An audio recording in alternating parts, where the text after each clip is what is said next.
bearings. When your engine reaches 75,000 miles or more, like on this truck, years of carbon buildup leads to reduced fuel economy, increased wear, poor acceleration, and higher emissions. Max Restore is specifically designed for high-mileage engines with quality PEA and proprietary detergents to remove those stubborn legacy deposits. And it includes a friction modifier to reduce future wear in the upper cylinder of your vehicle's engine. Restore performance and protect your high-mileage engine with Royal Purple Max Restore.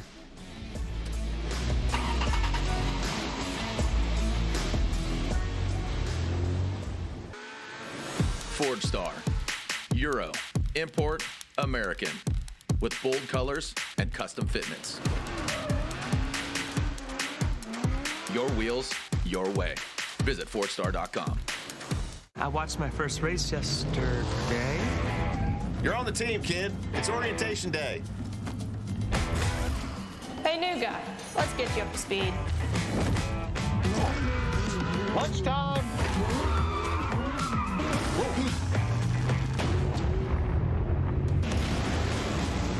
Your workspace is ready. Looks like you got a corner office. Be part of something greater. Toyota. Let's go places.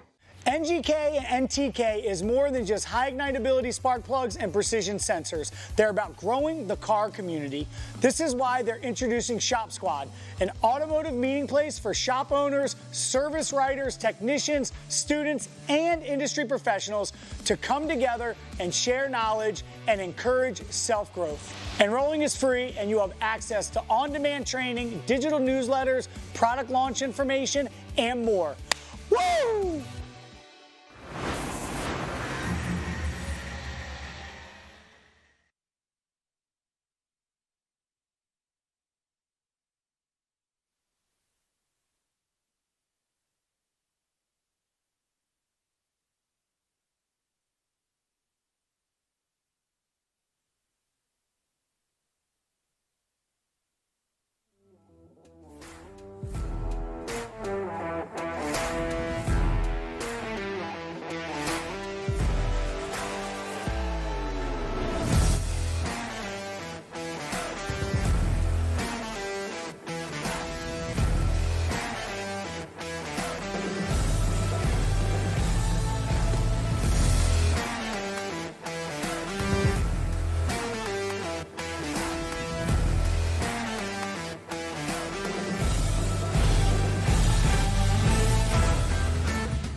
All right, everybody, welcome to Utah Motorsports Campus here for Formula Drift. This is the PROSPEC Championship presented by Link Engine Management. My name is Jacob Gettins. Sitting next to me, we've got Mr. Matt Sopa. How you doing, buddy? Hey, Jake, how you doing? I'm doing. The sun is out. The temperature is stunning. We are up in the booth. We are next to the spotters. The wind's blowing through our hair. It's incredible. I love it here. Yeah, this is a very picturesque racetrack here, and just even from the start arch, and when the sun was beaming through the clouds last night, it was just absolutely gorgeous. Yeah, this is by far the most picturesque venue that we get to go to. The photos, the videos that come out of this are incredible, and the views are stunning, and the fans are awesome. I couldn't believe last year how informed the fans were. They knew everything. They knew all the drivers. It was great. Absolutely.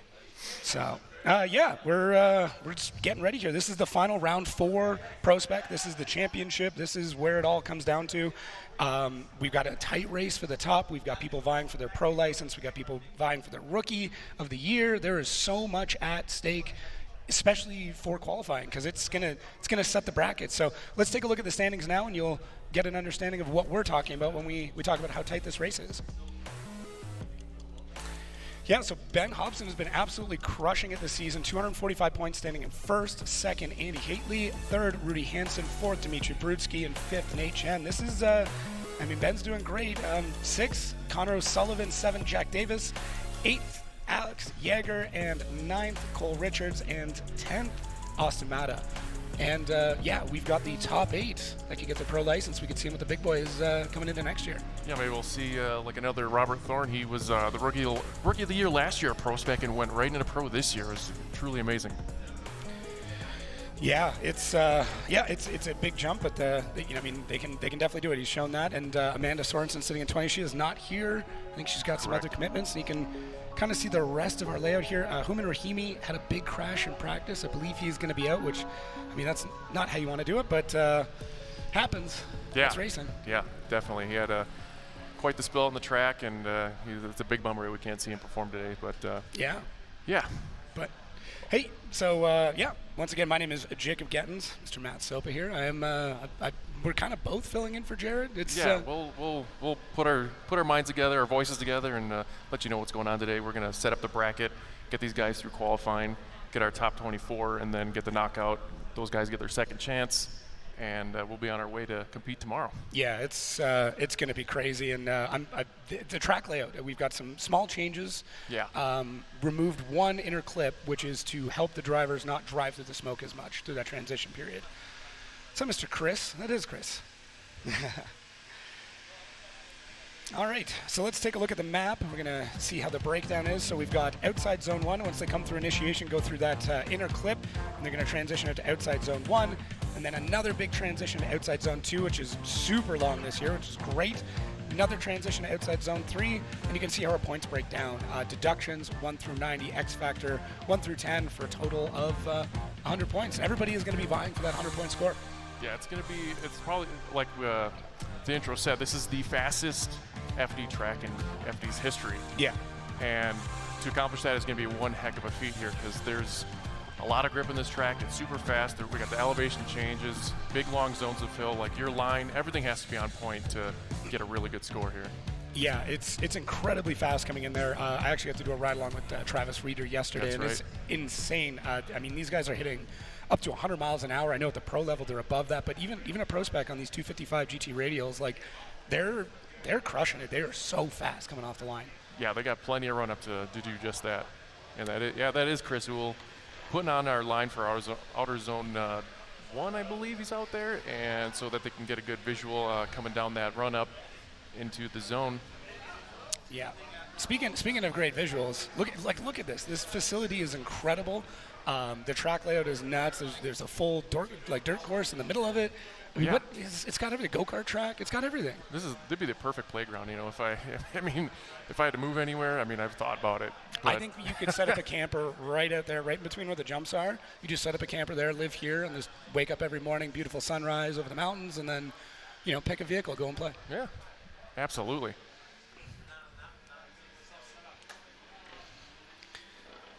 All right, keys to success here for the Link ECU PROSPEC champion. Quick to angle at initiation, so we want to see that real snappy. Decel after transition for outside zone 2. Back on the throttle real quick into outside zone 2. Filling all the zones, and did we mention big transitions yet? Yeah, about 12 times already today. I think so, yeah. We're about 12 minutes into the broadcast. There's a lot of spots to do it. What of this track layout, what's your favorite section?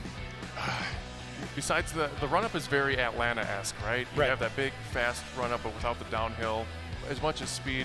But getting into that outer zone 1 and then pouring on the throttle is probably my favorite thing. That's the thing I see the most at start anyway, so that's probably, I might be a little biased because now this is my first opportunity to have a really good overall view of all their runs and stuff being up here in the tower. So I realize that even when you're having a single run like we're going to do in qualifying, it's very difficult to see in the elevation changes. So it's a challenge that the drivers have had to overcome, and then it becomes exaggerated when they're in tandem because the smoke factor. They're like Chris Uhl and you both got ride-alongs yesterday, and Chris was like, there was a time of 5 or 6 seconds that we were completely blind, and the driver he was with just kept it matted, and he's like, these guys are insane, and you have to transition where you think, and you come out on the other side of the smoke and hope it's in the right position. Yeah, it's wild. I once again, just being able to sit with a driver through this course is insane. There is, like you said, a 3-second, 5-second spot where you see nothing. It's just timing.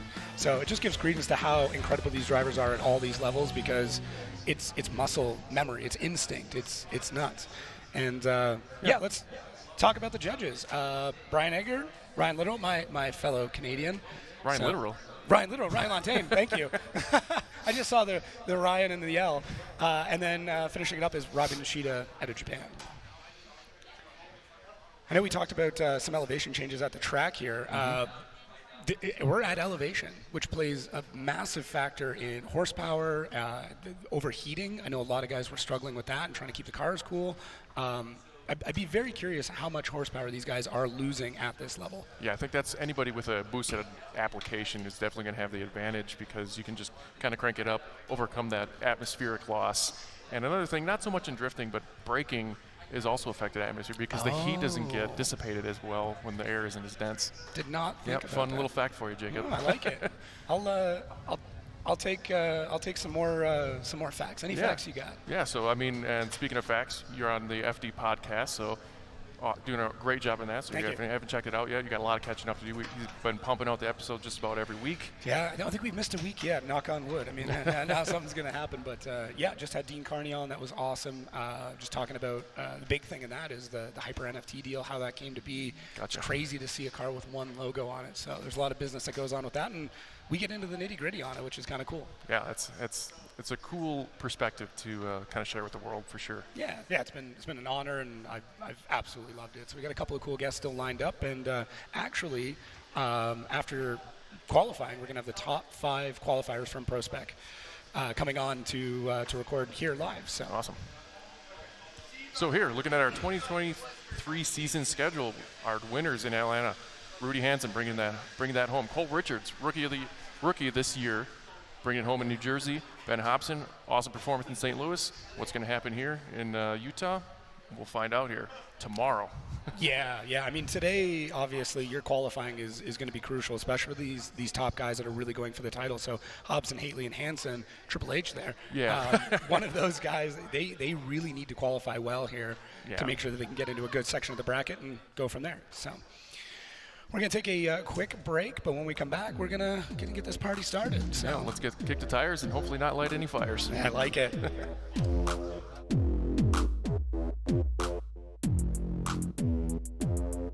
Salt Lake City. This is playing host not only to round 7 of the Formula Drift Pro Championship, but this is round 4, the final round of the Link Engine Management ProSpec Championship. To see him in to our top 32. Oh, look at that, pulling that front right off. Looking way more settled than he was in that first run. Ooh, clean air. More performance putting him up there, and check it out, big angle. Stuckey wasn't focusing on, but saw a little twitch in that chase position. Now coming into that second outside zone. First outside zone, transitioning into the second outside zone. Frederick Osborne with the goal. Oh, knocks him out. Throws some more angle on it. Chelsea stays in it. Holy cow. With the assist on the drift. Chelsea and Nova staying in it. You saw Osborne come from the rear. A little gravel being thrown up. I have never seen.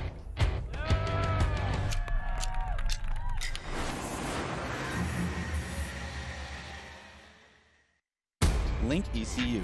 We know what it takes to win. Pushing boundaries, performing under pressure, and having the best people on your team.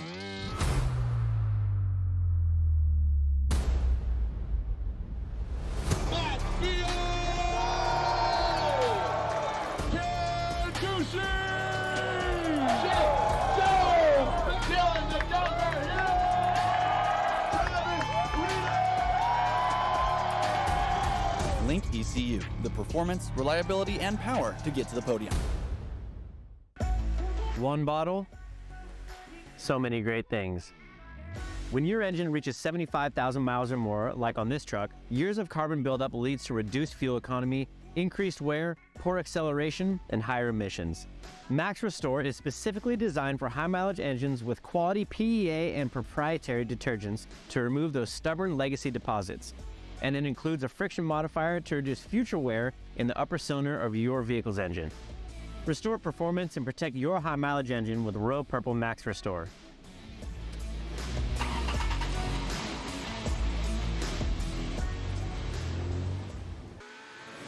Ford Star, Euro, import, American, with bold colors and custom fitments.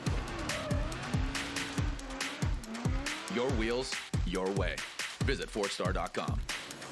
I watched my first race yesterday. You're on the team, kid. It's orientation day. Hey, new guy, let's get you up to speed. Lunchtime.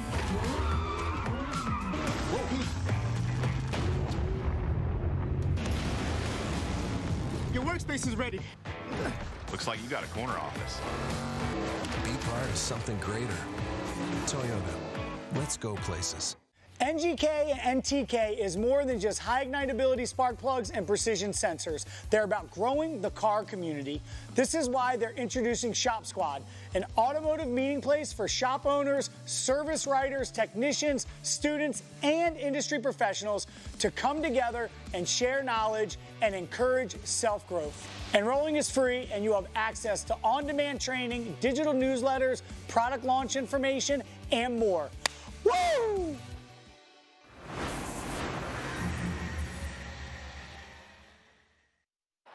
This is the road to the championship.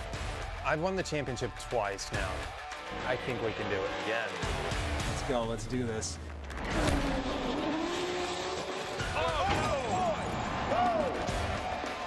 Your winner at round one. Look at Osmo. He's a magician. Here we go. Rain or shine, these guys are down for a good time. You can't count anybody out. Everybody's really pushing the envelope. One mistake and that's it. Oh my goodness. What did I do wrong? I don't get it. So it's all about attrition here in St. Louis. We're in the playoffs, man. We are fighting for it tooth and nail. And Osmo goes hard. Matt Field, the guy to beat. We got 20 seconds to shine. We can't make any mistakes. If you do, you're out. It's going to be coming down to Irwindale, kids. Is Matt feeling the pressure? Absolutely. The championship is on the line. Ryan Turk, he says, hold my rock star, homeboy, let me show you something. Matt Field is out. Huge repercussions here. Your winner, Frederick the Norwegian Hammer Osbo! What an amazing ending to a 2022 season.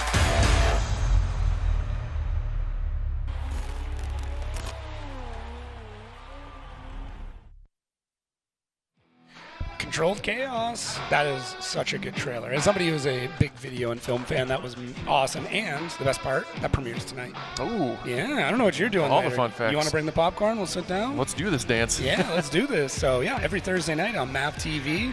I mean, I know what I got booked in. I got some shows like Tuesday night, Wednesday night. This fills in my Thursday quite well. Awesome. Yeah. All right, taking a look at our track layout. Well, we get ready for our first qualifying driver, which is Evan Bogovic. He's at the bottom. Doesn't mean he's not a great driver, but he is actually driving Amanda Sorensen's car. Yeah, he's no slouch, and he's kind of like, I feel like this whole season we have a bunch of sleeper cells in the ranks that we talk about qualifying being important, but sometimes that, like what happened to Rudy Hansen last round, he didn't get the first one. Yep. He got the incomplete, and he had to come back, so it set him up. But, and then anything can happen. You can have someone that maybe just have a fluke in their qualifying and then show up in competition. They shrug it off and then show up, and here we go. Here we go. Evan Bogovic out on the line, and let's see how this initiation goes. Looking for those big X factor points. This is a solid initiation as it comes through into that first inside clip. A little bit shallow, missing outside zone 1 as he sets himself up for outside zone 2. See, holding the car back, almost had to re-initiate there, but he does get into the zone. He holds the zone quite well. Into this last transition into outside zone 3. How's he going to do? Get into the zone early. Big left foot brake there as he holds the car back. All that Air Force horsepower across the line. Yeah, he was flirting with disaster there in outer zone 2. Almost had 3 wheels off there. We could get a better shot of that. I don't think he had 3, just 2 at the most getting into the gravel there. So solid run here. A lot of grip in this course. A lot of speed. A lot of commitment needed here. You got to have basically no fear. So looking from the sky here at the Air Force replay, does a little sweep flick. I really like that initiation here. I think it was just a little too soon. He didn't have enough speed or momentum to get deeper into that zone, hitting that clip, getting it out of zone 2. He overcooked it a little bit too hard, throwing gravel all over our signs there, but staying in the game here as he does a nice transition to outer zone 3. Like you said, pours on a little left foot brake there, as you can see it about third way through the outer zone 3 there. Bring through the finish, solid run.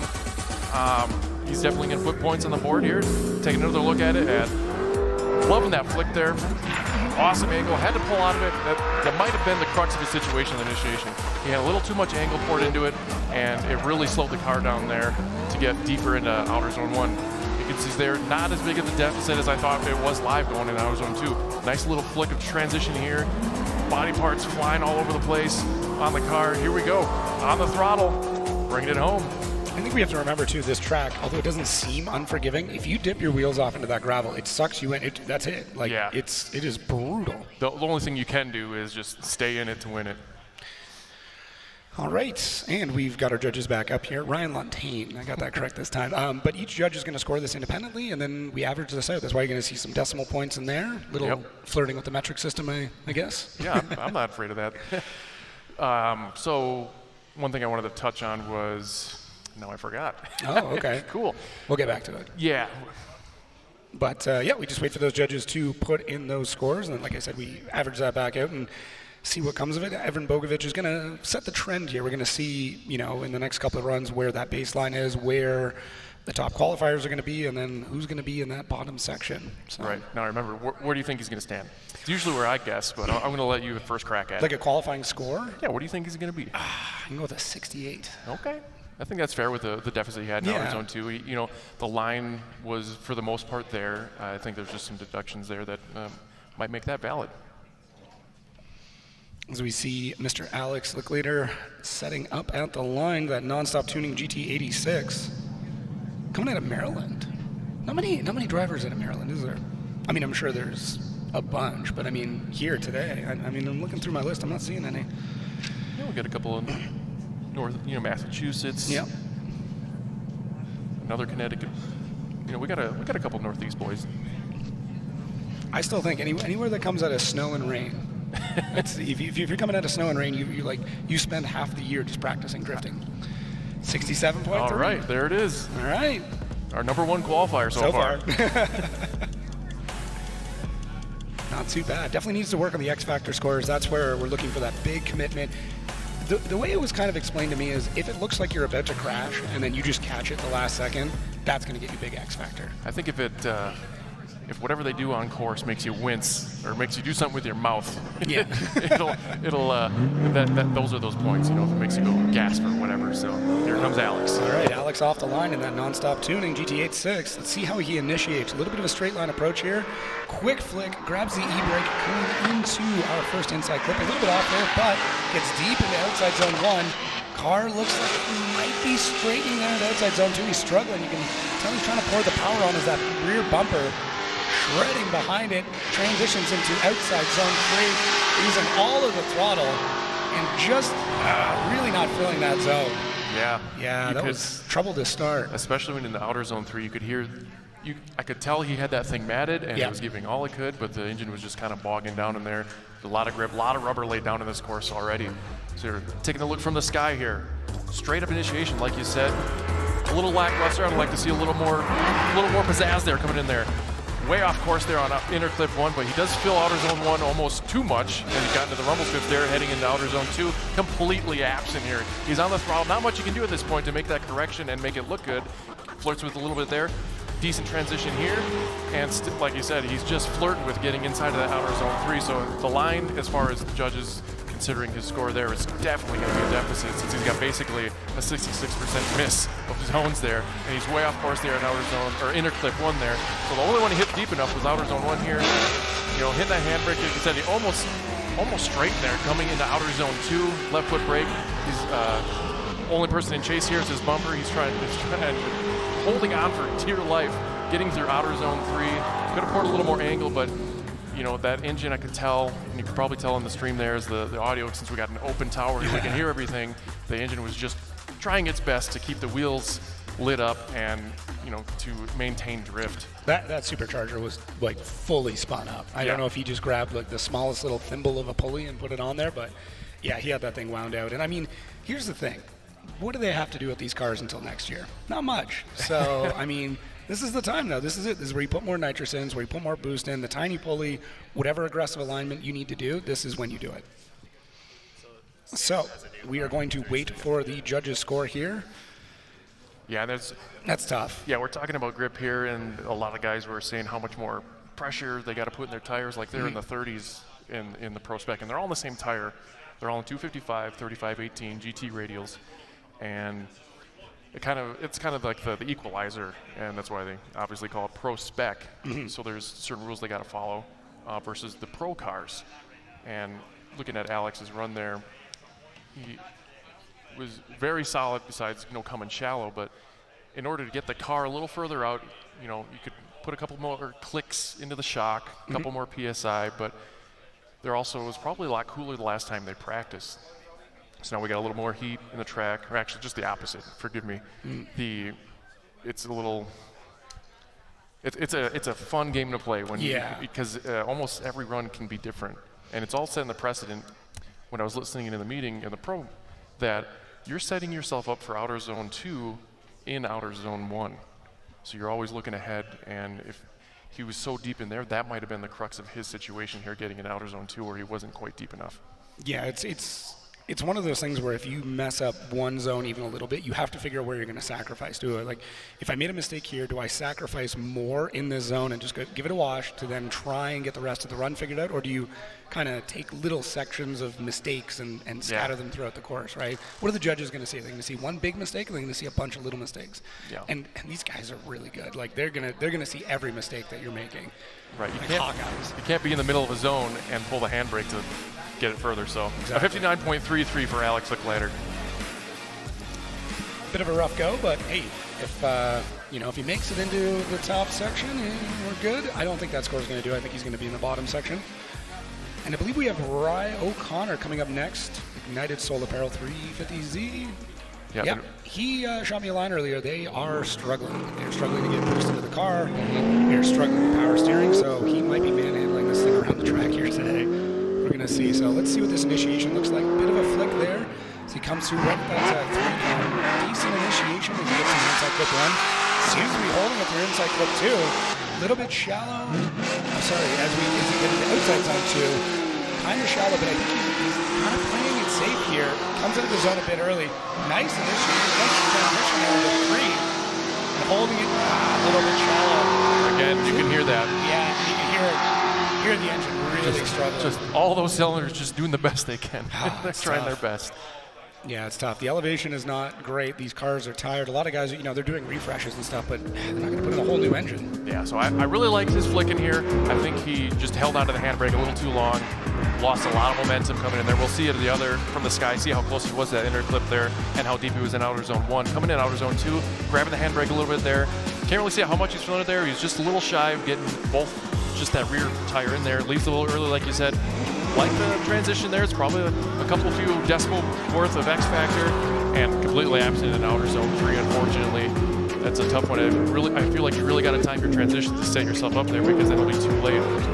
Taking a look from the sky here, you can see that handbrake pull for about a third of a mile here. He was way off of the inner clip 1, filled in outer zone 1 well enough, and then going to the outer zone 2. He was in it at first, and then the grip goblin, I like to call it, came out and attacked him and pulled him back inside of the track a little bit. So if he transitioned there just a little later, I think it would have set him up just a little better getting in outer zone 3. Even though he did kind of pull further and further away, it would have been a little more points on the board if you looked at a little later in there. It's always the battle with grip, right? It's too much, not enough, and it's difficult. It's difficult to figure out what your car is going to do. And then if you have an engine issue, you're almost guessing as to what you need to set the suspension up like. And if that is the case, if he is running into engine gremlins, gremlins and goblins. Gremlins and goblins, that's what it's all about here in Utah. He might have tried to dial in less grip, maybe didn't go far enough. It's tough. It looked good there for a bit, and then for whatever happened with the car coming under compression, looks like it bit in harder and pulled him out of the zone a bit more. Yeah, I feel like if I have any advice to give to anybody in qualifying, loosen up the car. We're not trying to set it on. Don't have it set to kill. We're not timing you. Yeah, we're not timing you. It's not a race. Yeah, no. If you think back to some of the best qualifying we've ever seen, they're big and they're floaty and they're exciting. And these are guys that have loosened their cars up and made a show of it. And that's what we're looking for here in qualifying. And that's going to get you better X Factor scores too. So we're looking at a 67 for Rye O'Connor, 0 X Factor points here. We got Chris Leonard here in his S550 Mustang in the L-Spec performance coming out of Taunton, Massachusetts. Big Mustang guy. Yeah, that's a big Mustang. It's a big Mustang. You were also a big Mustang guy. You were both big and a big Mustang guy. Yeah, I got a few cars. Got a couple few? Yeah. All right, Chris Leonard off the line. Let's see what this Mustang can do. Taking a mid-line approach in there. Shallow. Whoa! Big initiation there. He shoots way past one and bye-bye to the car. Just a little too much. Not enough side plate in the car there. I like what he was trying. Yeah, it was very JTP-esque. And besides spinning out, if he would have saved that by some sort of drift miracle, the wheels were the opposite way. Yeah. So they would have did that in incomplete anyway. So I was going to put on the rest of the show for us as I am deafened by the sound of that supercharged Coyote V8. Those Coyote V8s are so loud. They're my favorite. They're the Lord's engine, Jacob. I don't know if you know that. Oh man, someone wants to get into some arguments in the chat. That's what that is. Yeah, bring it on. He's poking the yellows there. All right, let's take a look at this. I mean, it's absolutely gangster. If he could have held on to that, but then there it is, turning. You can't turn right, left to go right, left. Whatever he's doing, it was the opposite of what he needed to do. Yeah, no right, left to go left, right. Yeah, up, down, start, select, A, B, whatever. He'll get a second shot at it, so that'll be an incomplete for Chris Leonard. And that is our first incomplete.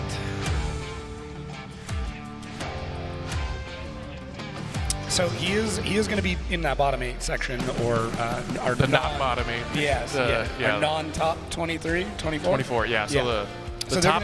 They're going to come back and run again. Yes. Yeah. He'll get a second shot at it. He'll be able to hopefully show us how he can pull out of that maneuver that would have been big X Factor points. Yeah, if he can land that. Yeah. Oh. I know that game. I remember forgetting to warm my tires, and I had an entry like that in my car, and then same thing happened. I was like, oh. Here we go. Didn't want to straight back out. No. Next up is Adam Napik in that Donut Media S14. I love the graffiti on this. Like, I really, really like it when guys take a livery and do something wild with it. Yeah, this is it might not be my favorite color, but I do like what he's doing with the design of it and stuff. You got an issue with teal? No, not at all, Jacob. Okay. This got awkward real quick.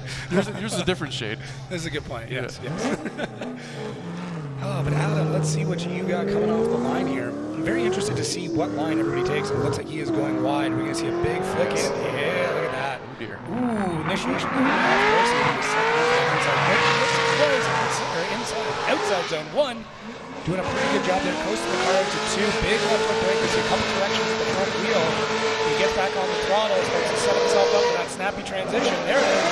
Going outside zone 3. Holds it in. Adam Napik. Wow. For a guy that's sitting kind of low in the ranks, that was pretty damn good. Very commendable there, Adam. He definitely showed up. I feel like he had a good combination, and it sounded like his gearing was correct. Yes. His timing was good. Zones were filled. Line was great. You could just hear that V8 just singing in here from all parts of the track here. Like you said, a little low on the left foot brake there as he fills on the outer zone 2. Kind of pulled some angle out of that. Could have been a little snappy in the transition. Could have been a little later. He did almost not fill outer zone 3, but he got back into it and made it look good. Because sometimes when you're not deep enough in a zone and you got to make a correction, it's super obvious here. Playing with the dirt a little bit, about as close as we got to the inner clip 1. Yeah. Awesome fill of outer zone 1 there. And look at that, set himself up great for outer zone 2. Pouring on the smoke, here in the throttle, a little touch of the rev limiter, had to pull angle out of it a little bit. Car's probably gripping up. That's a large zone to fill. I mean, come on, look, this thing goes on. That's probably an eighth of a mile of outer zone we have in just one of them. Good aggressive. I have a feeling he'll get some points in the X Factor department here. If he doesn't, I'm going to have a word with these guys in front of us. Just go tower over. Just one word. Yeah, just one word. Hi. How do you think I got in the track? They didn't let me in. I just got out of the car. You just got in. All 6'5" of you.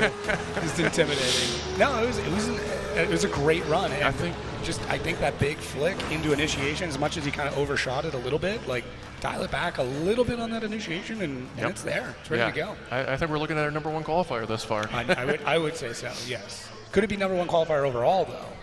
I think there's a couple of spots that you can clean it up, but I mean it's going to be up there. Yeah, I agree. 73. So 73. I think that's. I don't want to announcer's curse this one, but I think that's enough to get into the show as of right now. I don't know what. Yeah, we got some Grinches up in front of us with the X Factor. I don't know. Maybe we could talk to them about that later. Cause, I felt like there was some good moments there. It could have at least deserved a decimal or two. Just a decimal. Yeah, like give him a 0.5. Can I bother you for a decimal, sir? Track cleaners out here, cleaning things up. Yeah, we got the Buffalo out there, gonna blow some pebbles off of outer zone or by the inner clip 1 in the run up. Is that what that's called? Is the Buffalo? I mean, there's a brand like that. Yeah, is that the Great Buffalo. Is that a guy on a Buffalo? No, I think he's on a Ranger. Oh, okay, okay. No, the track staff here is incredible. I mean, they're real quick to get out there and tidy things up, keeping the show moving. So, shouts out to everybody at this facility. I can't get over how great this facility is. Yeah, it's a dream. It really is. Like, I mean, if we sit back here for a second, just look. Like everywhere you look, it's mountains. Mm-hmm. Like just and the other kind of crazy part too is the weather here is insanely unpredictable. Last night, like everything seemed fine, and then just hurricane winds. Yeah, we've seen like in the morning when we were practicing, I could see some cells coming off the mountains there. I'm like, I'm pretty sure this is how mountains work. It'll dissipate by the time we get here, and but then we got hit by a little wind. No water though came out of the sky last night, so it was a dry practice all day. So next up, Corey Talaska, CoralWorks BMW 2JZ E36. And I think I saw Greg there from CoralWorks hanging out.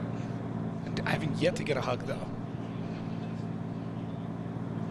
So wait here and see when he comes out to the line. Same thing, the biggest thing I'm looking at right now is how these guys are initiating. If you watch how a lot of the pros are coming out, and you can see it on the track where the layout is. They're going real wide and then snapping really hard into that initiation, carrying a ton of speed. And I think the guys who are going to do well are going to do that.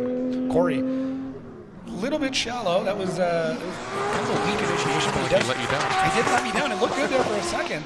Coming into outside zone 2, let's see if he can put the power down. A little bit shallow, just riding that line as he sets up for his transition into 3. Very smooth. I'll give him credit. Very smooth and fluid as he rides almost all of that outside zone 3. Starts to come out near the end, but holds the wheels in.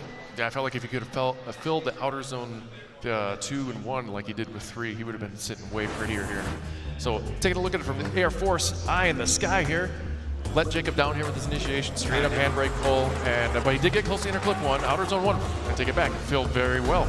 Here he goes, a little bit of a lazier transition there. He's trying to make corrections to get deeper in outer zone 2. He's basically absent at this point. He's just flirting with there, gets in there a little bit there. Like you said, nice smooth transition. Could have been a little snappier, but it did set himself up really well for outer zone 3, and he pulled all the way through, pouring on the smoke, letting it rip, sending it back. Here we go, another look. You can see on the decel, on the 8-pillar lights, he could have had a little more momentum. I felt like he could put a little more flair in that initiation. Overall, very solid run, very little corrections. You can see the little one here to get deeper in outer zone 2. Like I said, he did set himself up really well for outer zone 3, but it just could have been a little more of a wow factor. So if I was a Grinch myself, I probably wouldn't give him too many X Factor points either, but it'll be interesting to see what it takes to get some points out of these judges. Is it going to be like squeezing water from a stone? I don't know. There's lots of stones around here. We can give it a shot. But yeah, the initiation it seemed like he was ready to go for this crazy snappy initiation, and then just like a kind of quick and that's all we got. But number 1 qualifier, 75.66, no X Factor, but I do think that just the weighting of like these different zones is what did it for him. So the issues he had in initiation, that kind of went by the wayside because what he did inside clip 1 and then the outer zones after. Yeah, one of the most important things we try and stress, as far as giving advice or in the meeting is if you can hit the line, you're already winning. Yeah, just go for fill the zones, check the boxes, and then add your own style to it, and you'll be okay. Yeah, I think that's a very important thing to remember, that this is like line first. Mm-hmm. That is what you need, because you can have a ton of angle and be in the middle of the track and it means nothing. Yeah, right. Well, it means everything because it's probably going to be incomplete. Exactly. So make sure you get into your line. If you got to scrub a bit of angle to do that, that's much better than being out of the zone. Yes. All right. Next up is that Mr. Dan Malvasio. Malvasio, yeah. So a little side note, we were going to have Justin Chestnut before Corey, but he had a motor problem, so he's out of the weekend. So that was a rougher start. All right, Dan Mel, let's see what you got. See how this initiation is? A little bit snappier than the last one we saw. Almost over-rotating there, but sets it up quite well. Inside clip 1. A little bit shallow there on outside zone 1. Almost driving straight. He sets him up for outside zone 2. He is struggling a little bit with the power there. See how his transition is with the 3. Very floaty and smooth, not super aggressive. He gets into the zone about halfway through and then starts to push back out. That to me looks like a car that is too gripped out. Yeah, I agree. He is biting way too hard into the track for that car. Like in comparison, when we were listening to Knapik's run, you can just hear between, because he didn't look like he was fastest, but again, we're not going on speed, but you could just hear it go. I'll get back to that later as we look at the eye in the sky here with Mavazio. Straight up handbrake initiation. He does throw a lot of angle back into it here. Getting close to inner clip 1. Flirt a little absent from outer zone 2. Kind of a lazy transition to outer zone 2. And gets a little tickle of the tire in there. And enough to get some points in there, I believe. Could have been a little more aggressive here going into outer zone 3 because it set him up. He got into there, but he came right back out. And a little weeble and wobble in there. It's not going to be as strong as we saw at Alaska, so it's fighting that front wheel. Yeah, you can see it, especially in here in their first live shot here. You can see a big angle. You can even see the wheel. You can see all 3 wheels: the steering wheel, the front wheels, just kind of weeble wobbling here. Little handbrake. You can see a little feather of the left foot brake there. There it is. Getting in outer zone 2. He's keeping on the power. He's putting on a run. Will it be enough to keep him out of the knockout version? Will he need to have a second chance? I'm not sure at this point. Yeah, and these are all these things that we're kind of breaking down. This is what the judges are thinking about. This is what they're talking about. They're looking for. They're watching every time you move that steering wheel and you're not supposed to be. Points off. You know, if you're out of the zone a little bit, points off. Like that. Yeah. That's how nitpicky they're being. But they have to be. Yep. This level, they have to be. Absolutely. And going back to how I was comparing like his engine noises to Knapik's run. Knapik seemed to have the gearing and the power range of his engine just set up perfect, and had his car loosen up so that he could get that car in that RPM range and just singing. So it seemed like it was doing it effortless, where we've seen a couple runs, including Malvacio's, that the engine just couldn't get out of that peak, and it was just kind of struggling. Yeah. It's tough. I mean, there's a lot of adjustments to make, and every time you change one thing, you need to understand how that's going to affect everything else. So 67.33 here for Danmo. Coming into the Lake Erie Speedway Great Lakes Pro-Am Series, where he got his license. Next up, I believe we've got Zendara Kennedy. And that Z-Drives 240 SX. I secretly love the Boss kits. Oh, I know. No. I do. I'm a big fan. I like anything different. Yeah, if it's a little strange, if it's a little off base, I'm here for it. I mean, I might have to retract my statement. I do like it because it doesn't look like a 240. There you go. All right, Zendara. Let's see what we got. Look at that, nice big wide. Snaps it in. There we go. Whoa! And another e-brake grab to bring the car around and missing outside zone 1. That is going to be an incomplete off the bat. Yeah, she turned outer zone 1 into an inner zone 1 there. Yep. That is not what we're looking for. And we're getting into the gravel. I'm wondering if there was a setup issue there, seeing her kind of go off track a second time. Staying on the gravel there, make sure that we're not dragging pebbles out onto the course and causing more of a delay. So good call on that. That's a smart way to go about it. Of course. Yeah, that's always... It's always the funny nice thing in Atlanta when they're driving up the grass, up the hill, right? Like nobody wants to mess up the track. But that is an incomplete for Zendara Kennedy. Fortunately, she can take what she learned there and have another go at it. It was a super fast transition. We don't have our radar out here to see how fast these guys are going. Maybe we get back that up later, but if she could have pulled that off, that would have been pretty impressive. It almost looked like she didn't get on power in time. Okay. Like she grabbed it, it started to come out. You can see the tire smoke, but you're normally waiting to see those tires light up to shoot out. And I don't know if maybe something happened with the car where it just didn't light up, because that's what it looked like to me. Or like we've been telling them to take some grip out of these cars. Maybe it was just too much deletion of grip. yeah, too much deletion. All right, we got Matthew Bystrack in his Gas Factory S13, the only S13 hatch we got in the. Anyway, is Dustin Miles a hatch? I was just thinking that. I think Dustin Miles might be. That's probably my favorite 240 body style is the hatch. Really? Yep. Wow. I sure do. I think it was Matt Coffin's car that got me. Got the big Ford engine. Machine was built for war. He was always crazy. Yeah. You can see the hot pits just sitting there behind him. There, kind of far to drive in between. used to have them out a little bit further on the track. I do like this setup now. It's a really, really good setup and flows well. And then the double burnout box. What a game changer. It's a winner right there. I know. It's the small things that make us happy. Speeds up the show, keeps everything consistent. Both sets of tires are warm coming up to the line. It works great. So, Matthew Bystrack, see what you got. It comes through that start chicane. See what type of angle he wants to put in there. Look at a little shallow. Oh, there we go. Gets a big e-brake grab as he comes into that first inner clip, smashing it. A little bit shallow on the first outside zone as he transitions for the second one. Big e-brake pull there. Now, something ain't right. Something didn't 2J when it needed to. Something did not 2J. He is lacking most of the J's. Yeah. That'll be our third incomplete today. Not including the guys that couldn't make it to the line at all. Be interesting to see what transpired there with his engine, because it almost sounded like it was stuck on anti-lag or something. I'm not sure. Or he broke an axle. Tell me you can't diagnose that just by ear? It's 2 less cylinders, back to bar. So look at that awesome initiation, awesome angle, but just came up short on outer zone 1. And then maybe we can hear what happened here. See that inner tire did not want to line up, so I'm guessing he broke the diff. You think so? Or he didn't break it enough so that it could keep rolling. It might be an axle. And maybe his spotter is up here. He can tell us. But what level of breakage is he at? About enough to be an incomplete, but probably 85% because the car still rolls. He's getting there. I mean, he's off track. So yeah, it's tough. It's tough. All of these competitors put everything into these programs, right? Heart and soul, time, money, relationships. Everything goes into racing at this level, and this is the roll of the dice, though. This is what happens, right? You put everything in, but it doesn't mean it's always going to work out for you. You think you've checked everything. You think everything's ready to go, and it's often the smallest item that can ruin a weekend. So something like this could be shim let go, could be exactly. It could be. It's always that 10-cent part, or you did something under the pressure of trying to qualify. You did something just a little bit different to push that to a mechanical failure.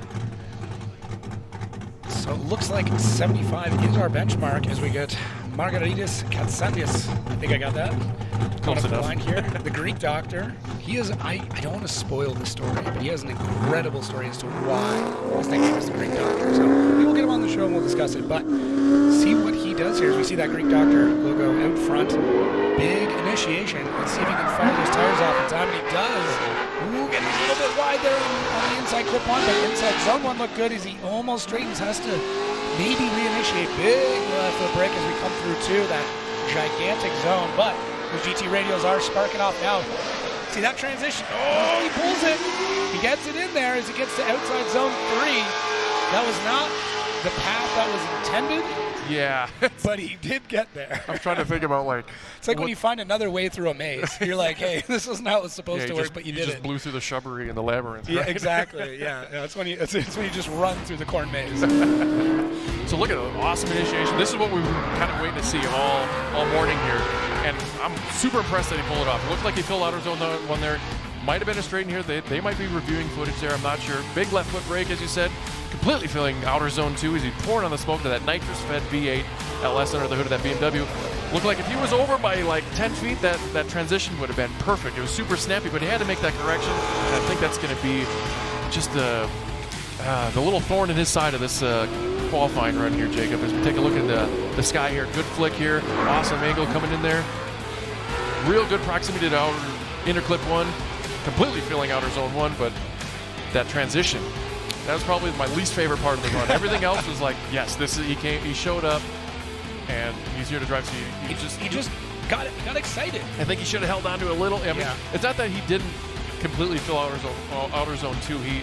He left when he needed to, but he had to kind of carry that momentum going through outer zone 2, and that would have set him up over about 10 feet over. It would have been mint chocolate chip. That's mint chocolate chip. Yeah. He completed the assignment, but did not show his work. That is what happened. I liked it. I mean, I'll give him X Factor points. I liked the run. It was exciting. Yeah, I mean, besides the line being a little bit off, it is what it is. But they are gonna, considering the nature of this course, the judges were talking about how they're gonna hold the lead driver even more responsible. Is it chaseable?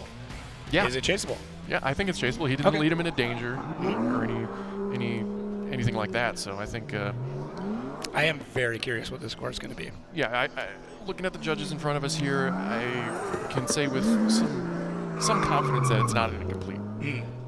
There is some deliberating. I think they're deliberating over just the score. Hopefully. I see some concerned eyebrows. Some raised brows. I can't get over these shots, though. I feel like a broken record, but like just what a beautiful. A 71. All right. There we go. Put him in third. I'm sure he's happy with that. I mean, like you said, that transition was super early. He was transitioning as he was coming at it, too. Yeah. And we need that a little bit longer, but he somehow figured out a way, you know. And that's what I was talking about earlier. Like, maybe if someone's qualifying score isn't number 1 or isn't the top 16, but they showed us some special in qualifying, that can be the little sleeper cell in the competition. Yeah, that's all it takes. You can take a look at the top section of our screen right now. You can see what the standings look like. As Eric Medici pulls up to the line. Coming out of Brazil. A lot of Brazilian love in the chat, too. On both sides of the classes here for Pro and ProSpec. All right, Eric, out of the gate. Let's see what kind of line he takes. Big whip. Let's see if he can hold on to it. Love it. Love to see it at that 2-cone. Gets a little bit late there, but misses inside clip 1. Does get inside zone 1. Almost a complete reinitiation there through outside zone 2. It is a very, very long zone, though, as he just rides the skirt of it. Very nice and smooth transition into 3. Big left foot brake, though, as you see the smoke come off. And shuts it down. I'm hearing gravel again. Not I hear gravel. I hear pops and bangs. Yeah. It's almost like the fuel cut or something. Yeah, it was halfway through that hour zone 3. It was bogging down like crazy. But it was all moot. Uh-oh. We got a trail. That is a snail trail. Tower to control. Yep. Clean up aisle 3. This is why we can't have nice things. Yeah, that's... all right, well, that's super unfortunate. Yeah, so we're going to have to take a look at that. If we look at the replay here, we'll see what happened with his incomplete. Coming at both sides of the car, though. That's the interesting part. Normally you get one trail. What's your guess? What do you think that tastes like? Is it sweet or is it sour? That is going to be sour. That is going to be sour for sure. That does not look like coolant. Which anybody who's worked on a car, whether you've wanted to or not, you know what coolant tastes like. Unfortunately, I know what brake fluid and some other stuff tastes like. Yeah. I think that's the worst. I say the worst smell, though, is diff fluid. Especially if it has friction modifier in it. Oh, man. All right. Well, let's take a look at how we're looking after 17 drivers right now. And Corey Talaska, Adam Kanapik, and Katsanidis. I like yours better. We're all sitting in that 70 section, and then you can see our incompletes coming in below that. So I do think we are going to have some cleanup. The question is that cleanup going to be on the line? When did the fluid start flowing? That is the real question here. Yeah, because you could really hear that bogging out of zone 3, and it was... Oof.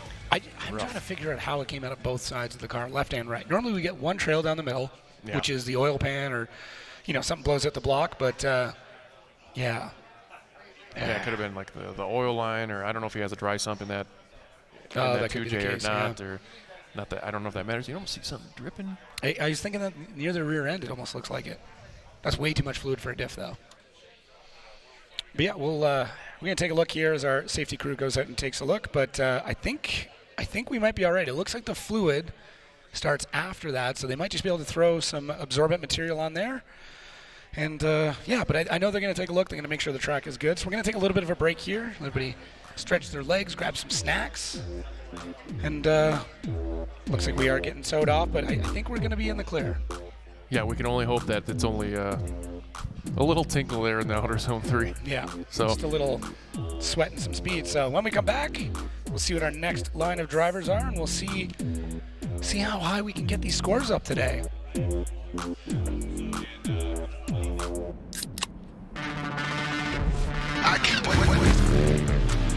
Rockstar Energy gets me energized so I can go out and send it. Hustle on.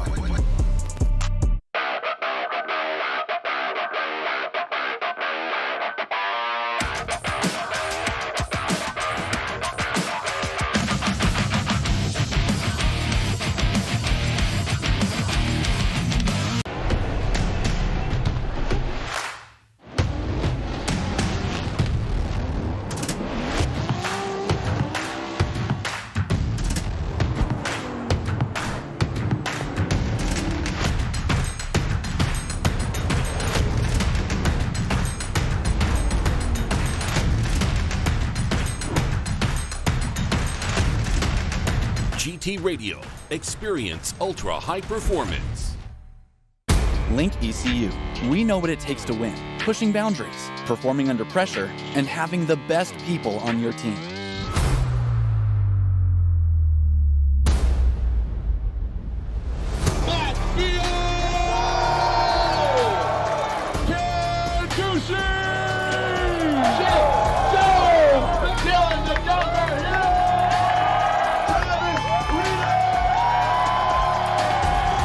Link ECU, the performance, reliability, and power to get to the podium.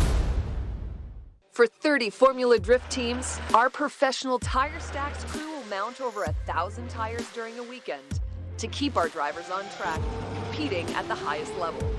TireStacks.com, the official tire service of Formula Drift.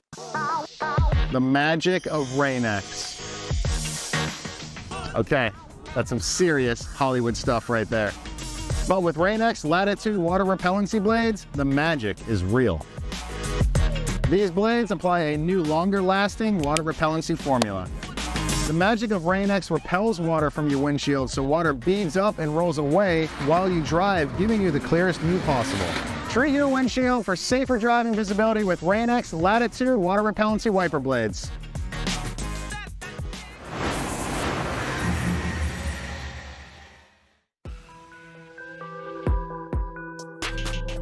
What's up, everybody? I'm Chelsea Denofa, and we're here in the RTR hauler getting cars prepped for today's battles.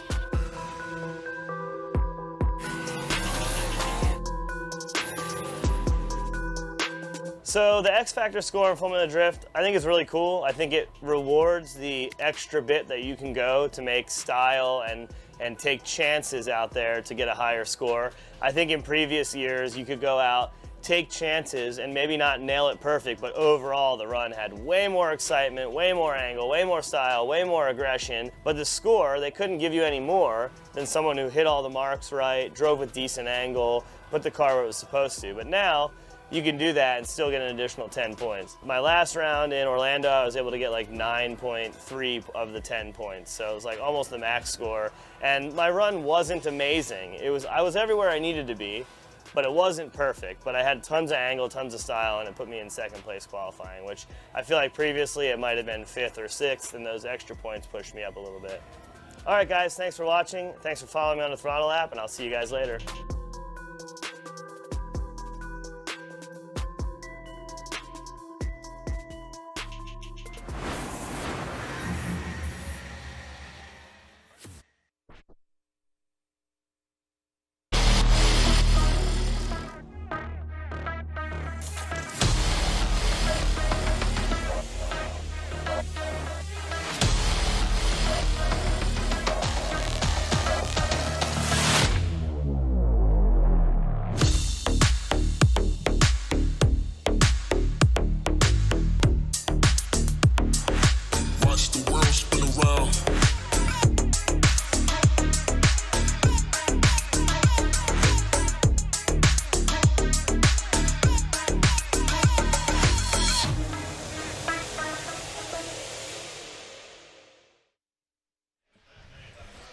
All right, we are back. Quick little break. It was good. Yeah, about half a cup. Yeah. Got my drinks in there. I could go for another coffee though. I'm not gonna lie.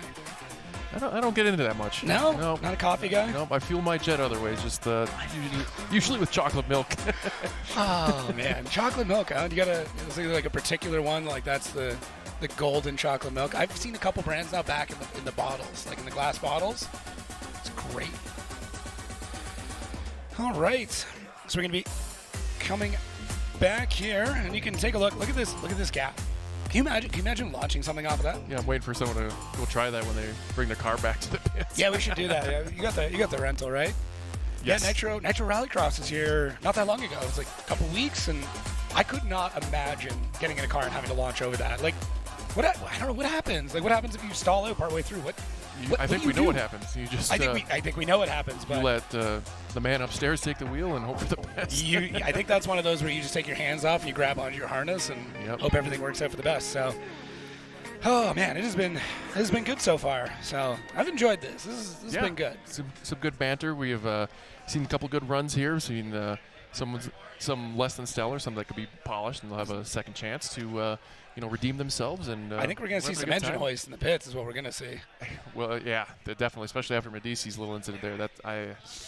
I don't know if he has a spare or not, but he's got some time. Yeah, I mean, you got a little bit of time. I mean, it's not a great scenario, but we've seen guys make it happen, right? I mean, I feel like the benchmark is like Papadakis Racing. Oh, yeah. We're like, oh, yeah, they'll have it done. But yeah, at this level, you're almost on borrowed help, and not to knock on all the PROSPEC guys, but they're not necessarily as seasoned as some of the crews in pro, and well, budgetarily as well, or they don't have the time to like Papadakis practices engine changes like in 45 minutes. So to be prepared for that is like that's next level. That's what kind of separates the spec from the pro. I think there's going to be some like text messages and phone calls and Discord messages about like, hey, who's got one of these kicking around that I can borrow? Let's take a look at our driver championship. Ben Hobson, this is his event to lose. This is his championship to lose. It's going to be tough, but it can definitely happen. If he goes out in top 32 or fails to qualify, I don't want any of this to happen, obviously, but like anything can happen. We've seen crazy things happen, especially in PROSPEC, with only 4 rounds, with every single point meaning the entire world. You never know. Yeah, looking at previous winners, Derek Madison I don't even think he was on this board that we're looking at now last year, and then he got first or second and ended up taking second overall in the series. Yeah. So, yeah, like you said, anything's possible. That 10-cent part can fail and totally ruin someone's weekend, or, you can prevail. Yeah, it's really tough, and I mean, mathematically, I think we go even down to 6th place where they could, on paper, with the math and the perfect scenario, actually win this. Mm-hmm. But it would mean, guys obviously like Ben, Andy, and Rudy would need to go out pretty much right off the bat or fail to qualify. But we've seen so many crazy things happen. And speaking of crazy things that happen, look at this run from Ben Hobson back in St. Louis. This is our number 1 qualifier and then wins the event. The whole Odibachi camp had an incredible weekend. Just magic. The way he's able to wrangle this car around, put down the power correctly, hold great lines. He is. I really, really hope he makes the jump to pro, because I want to see what he does when he starts swinging with the big guys. Yeah, I feel like he wouldn't have a problem. Like they've mentioned that car is already at the horsepower level of a pro car. It's just that they're limited with the tires. So just imagine what they can do, and we know what they can do with a 295 GT radial in that same chassis. Like the proof is in the pudding. Yeah, we've seen obviously what Simon's been able to do to it, and Odie now really coming into his own halfway through the season. Like it's nuts. So yeah, we see what happens with Ben Hobson after this. Maybe he'll make an announcement. Maybe we can like coax that. And what are you doing? What's the plans? So coming out of the Pacific Northwest, we got Zach Farrar. Max sending him off. Take it away, Jake. All right, let's see what he does coming out of this line. Big thing we're looking for. How does this initiation? Because that sets you up for everything. Nice flick. Big e-brake pull. Holds onto it though. Whoa! Taking it that one inside clip, coming through inside zone or outside zone 1. Holding it through outside zone 2. He is leaving literally all of it out on the track. I don't know how much car is going to be left by the time we get to the finish line. Zach, big initiative. Wow, here we go. This is what we signed up for. Holding to the edge of the track. How many wheels went off? 2 for sure. 3 was flirting. But one thing we got to know here, Zach had 0 practice yesterday. He showed up late. From when we were looking at practice this morning, that might have been his 3rd lap of the weekend. So absolute wild entry there. Love it. He's trying to bring interclip 1 home with him, and here he ejects it here. Decent transition. Zach's one of those guys that he goes 117%. Of course. And sometimes it doesn't work out for him, but here I think it did. He overcame all the goblins and gremlins and grip and just put on a really good show here. As far as the line, there might be some deductions here. I liked it. It was fun to watch. Like looking at the eye from the sky here. Interclip 1 out. Fill outer zone 1 completely into the rumble strips a little bit. Decent transition, especially for a guy who's this is probably his 3rd or 4th lap of the weekend. Flirting with that tire in outer zone 2. Nice snappy transition there, all things considering. He's just comfortable in that car. Jay-Z up front, wastegates out of the hood, about 3 feet, and just giving us a good time. This is what happens when win it or bin it goes in your direction. Right? Like this is the mentality. If you don't have a lot of practice, if you just taking that one home, that's a little souvenir that gets launched. But yeah, just went for it. That's it. It put smiles on my face. I was trying to look at the judges' reaction while it was happening live, and it's always interesting to see. Here's the thing: if our voices start to raise, there's a good chance that we're going to see. Let's stand up here. Yeah. You know, he's picking up the pieces, thinking about what he did. Yeah, that will be number one. I'm not sure, but it was definitely exciting. You know what I want to see? I want to see some X Factor points, guys. Because if there's none there, now we got 2 words to give you. Good day, sir. That's what we're saying. Australian? Good day? Is that one word? Yeah. I don't know. Is there? What's I think it's since it's apostrophe or whatever. Is that still considered one word then? Yeah, because don't is one word. This is true. All right, let's take a look as the scores come in. 66. 66 big ones. Yeah, what do we have to do to get these X Factors in? Look at that beard, though. As a man who can't grow facial hair, I respect that beard. This is it. This is all you're getting out of me. Yeah, I think both of ours just come in. Yeah. All Joe Beard-like. Yeah, I have a 5 o'clock shadow every single day of the week, all day. All right, looking at our ticker here, you can see our standings currently. For our just clinching in that number 7 spot, Leclerc pulling up the A, so he's the last with the lowest score here. He'll probably be on the bubble later as we get through our incompletes here through the ticker in our PROSPEC Link Engine Management Championship. Well done. And any of those ones you're seeing in red there, those are our incompletes. Red is not what you're looking for in that little score ticker. And once we get higher or more scores on the board, there will be scores in red as to indicate that they're going to have another shot at it. Yeah. What do we got here? I believe it's Tyler Foley. And that Team No Grip Life E36. I hope he has some grip in his life. You got to have at least a few ounces of grip in the car. And is that how we measure grip? Is in ounces? I love using like units of measurement that don't belong in what I'm talking about. Yeah, no, it's I was announcing that a couple of weeks ago, and someone mentioned how many blocks of cheese you can fit. Oh no, is that a Wisconsin joke? I think so. Oh no, I think so. Yeah, how many blocks of cheese in between the cars? Yeah, it was like when someone initiated late behind the lead car in St. Louis, and he was about 2 weeks behind. You know, stuff like that. Yeah, I do remember that one. I think I laughed pretty hard at that. It was good. Oh, you guys just won't use the metric system, huh? Anything I will use them, because like a metric, a metric ton. Yeah. All right, Tyler, up on the line here. Let's see what he's got. I do love me an E36. They're becoming to look classic now. You know what I mean? I mean, I think if you were to register in most states, they are considered a classic. I think so, yeah. Linkin Park came up on a classic rock channel the other day, and I almost cried a little. And Pearl Jam, and I definitely cried a little. So, another boy out of Connecticut, 32. We've got a big spread of ages here, all the way from 15 to 46. So we have, with our youngest driver in PROSPEC and our oldest one, that is triple his age. That is wild. More than triple. Absolutely wild. All right. Mr. Foley coming down the line. Let's see what he's got as we look at this initiation. A nice subtle one, but it sets him up pretty well there for the first inside grip into the first inside zone. He gets back on the throttle. Now they grab a little bit of left foot brake in the corner round through outside zone 2. Back on the throttle. Let's see how this transition is. Nice and smooth. I'll give him credit. It's very floaty, very smooth as he starts to fill all of outside zone 3 onto the gravel as it gets across the line. And poof. Yeah. There goes the dirt. There goes the dirt. You could hear a little clutch kicking there. He was definitely not fully Team No Grip Life. There was some grip there. Yep, there was. He snuck some grip into the car. And so I really like it. Was a little more straighter than we like to see. Not too much of a flick, but he did hang it wide. This angle doesn't really show as much. It's interesting when we were looking at it live at that, like from the front of the car, how much more angle it looks like it has. He's filling the zone. What I liked about his run, he's checking the boxes. A little shallow here, but he brings it back in outer zone 2. Keeping the angle, keeping the power down, and look, a nice smooth transition. Nothing that put my jaw on the floor or anything, but like I said, the boxes were checked. He's going to get really good line points out of the judges. He went off course after the finish line. That might be a moot point. That's for them to decide. But you can see how much more aggressive this looks like from this angle here.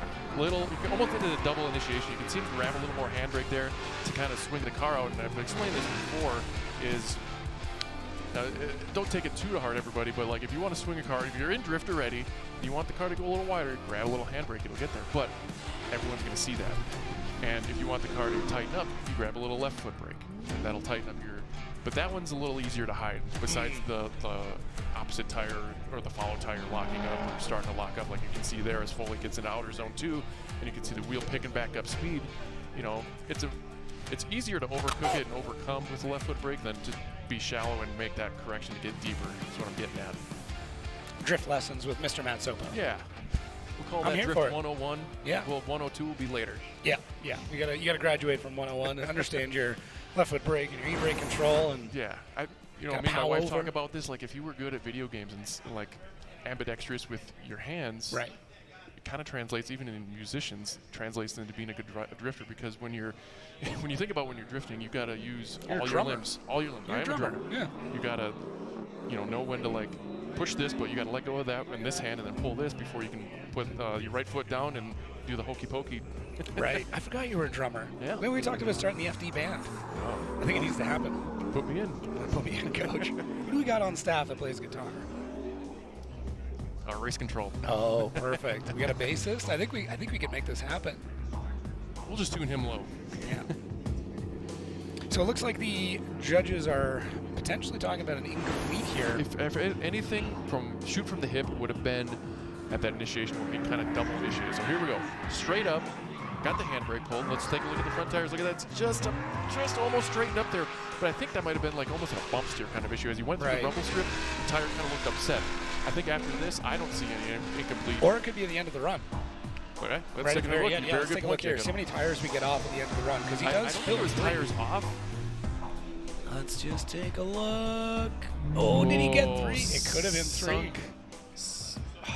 All right, yeah, let's back it up. We're just leaned right into this. All right, yeah, we are frame fully by in frame. here. I think he's across the line. Wait, a few more frames there, director? Yeah, let's stop us back a few. He's still only 2 off. Yeah. It's going to be tight. Yeah, did he maintain control through the finish line, though? He did, but it was in the dirt. Because it's not more or less. This was something we talked about in Irwindale, where guys would come across the line and then spin out, and it's like, well, you did cross the line. You were 90 degrees to it. Yeah. But were you maintaining control? If somebody was chasing you, could they do the same thing, coming across the line? That's another good point here. If someone was chasing him, what are they going to do? They're going to party in the dirt, too. They'll be playing in the sandbox, that's for sure. Yeah, maybe we can get a headset judge on one of our guys on here.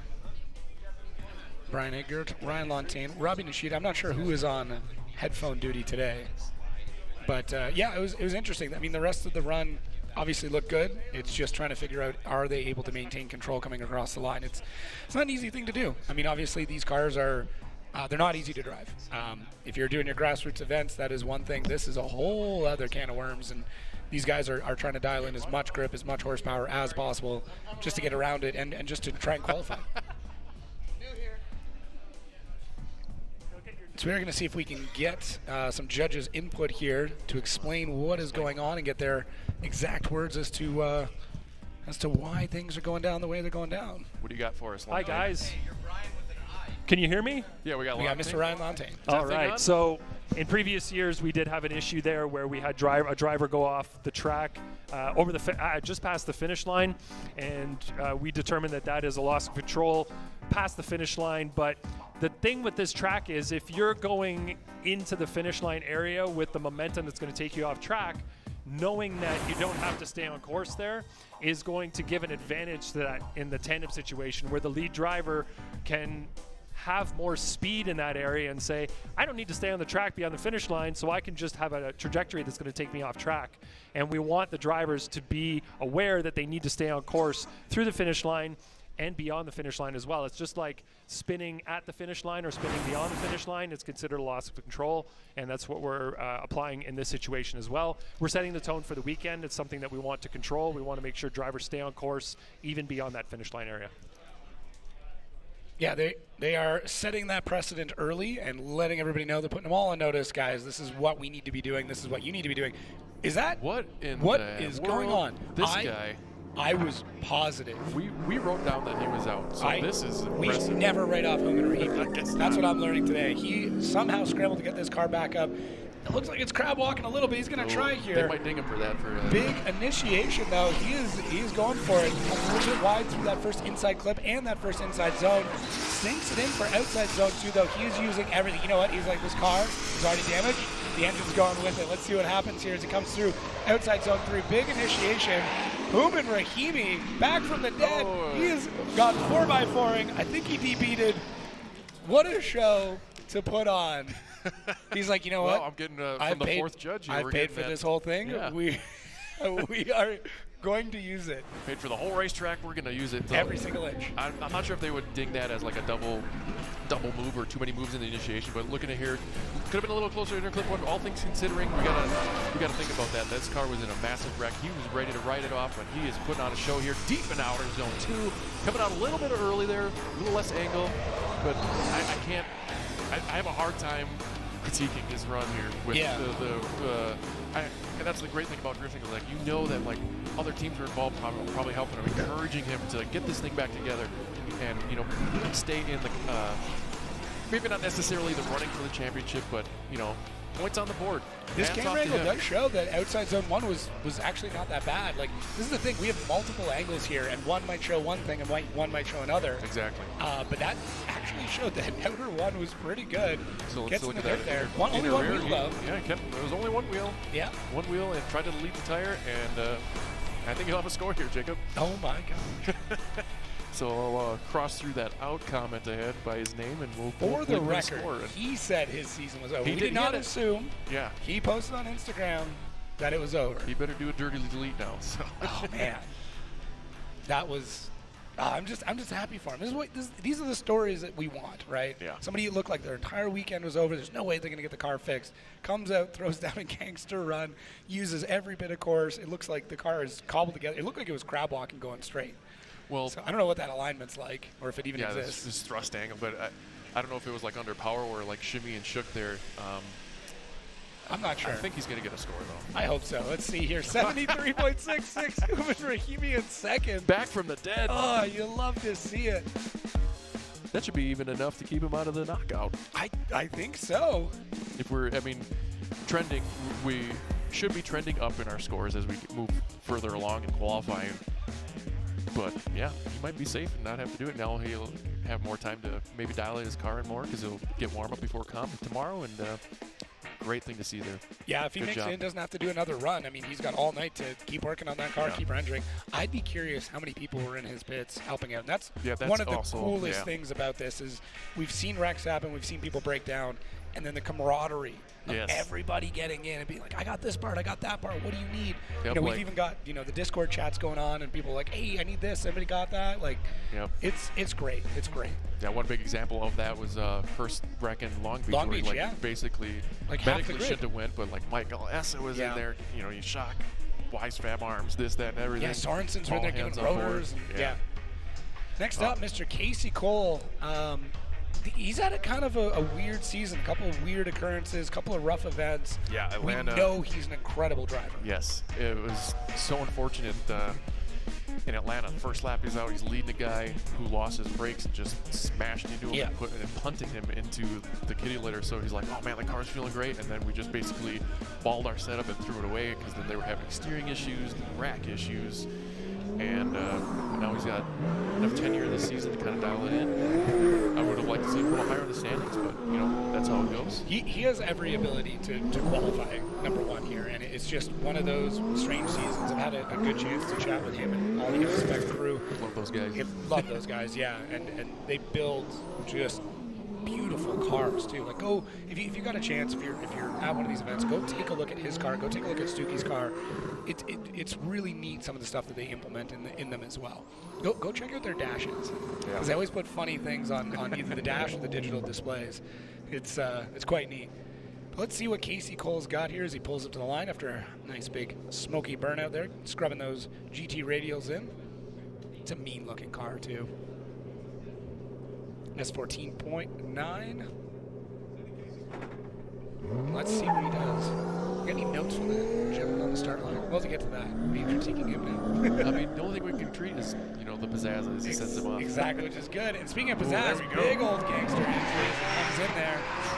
Good job through inside clip one. Looks like inside zone one was great too. A lot of speed in that car. He's got it really hooked up, lifting a wheel, dipping a tire, throwing that lean in as great job coming through outside zone 2. Smooth, snappy initiation coming into outside zone 3. Holding that car just inside the zone. Casey Cole. Walking what we're talking about. Line, yes. This is what we're talking about.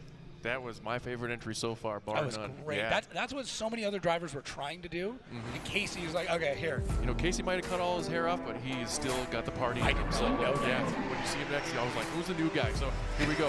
Definitely not new to drifting here as he flies into the initiation, flies through AutoZone 1, dipped that tire, and you can't see from this angle, but he was three-wheeling it there through, making a little bit of weeble-wobble correction there. He left foot brakes through AutoZone 2, completely feeling it.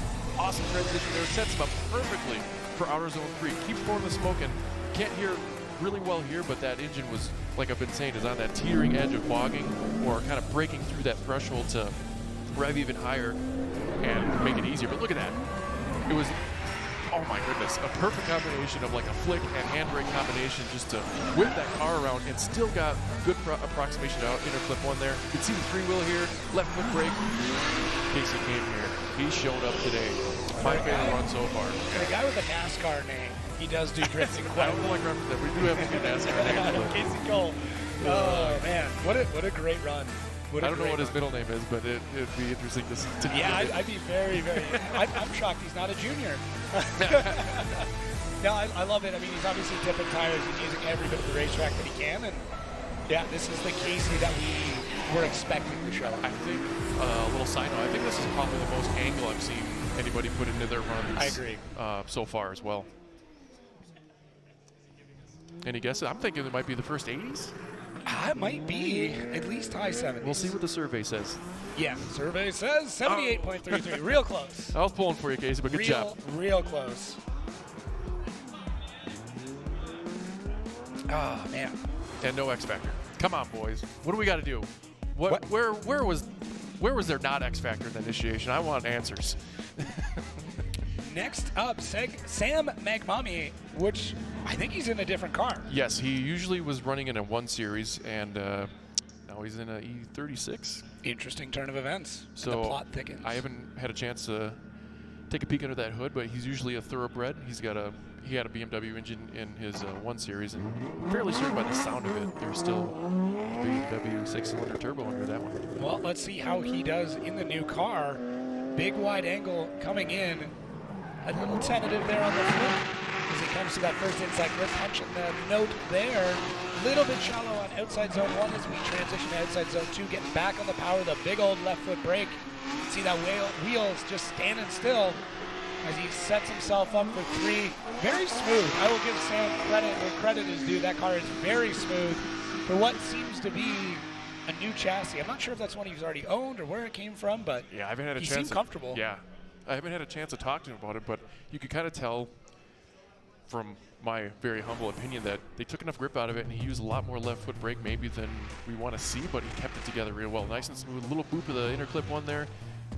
Getting out of AutoZone 1 there. Could have been a little deeper to start with in AutoZone 2, but you can hear that thing just, you can see it, left foot braking, and you kind of hear the engine bogging because of that left foot braking. Again, through AutoZone 3, more left foot braking. I just feel like he was doing a good job of what he had. He was checking all the boxes, but could have taken the left foot out of it just a little bit more by adding a little more grip. But that's the kind of the gamble you do. You kind of throw at these things. Just look at that. Locked up front wheel there. You can hear the engine bogging just a little bit more as he powers out of outer zone 2. Very smooth transition. He's almost extending that outer zone 3 to before the rumble strip starts. So it set him really up really well to have a nice smooth curve all the way around outer zone 3. Yeah, he had the car where he looked comfy, like right off the bat too. I mean, that car was way looser than what we've seen some of them come out of the gate. But he did what he needed to do. Went for the line. Yeah, without having maybe his spotters or himself tell us that might be a car that he's seasoned in. Yeah, because he looks very comfortable.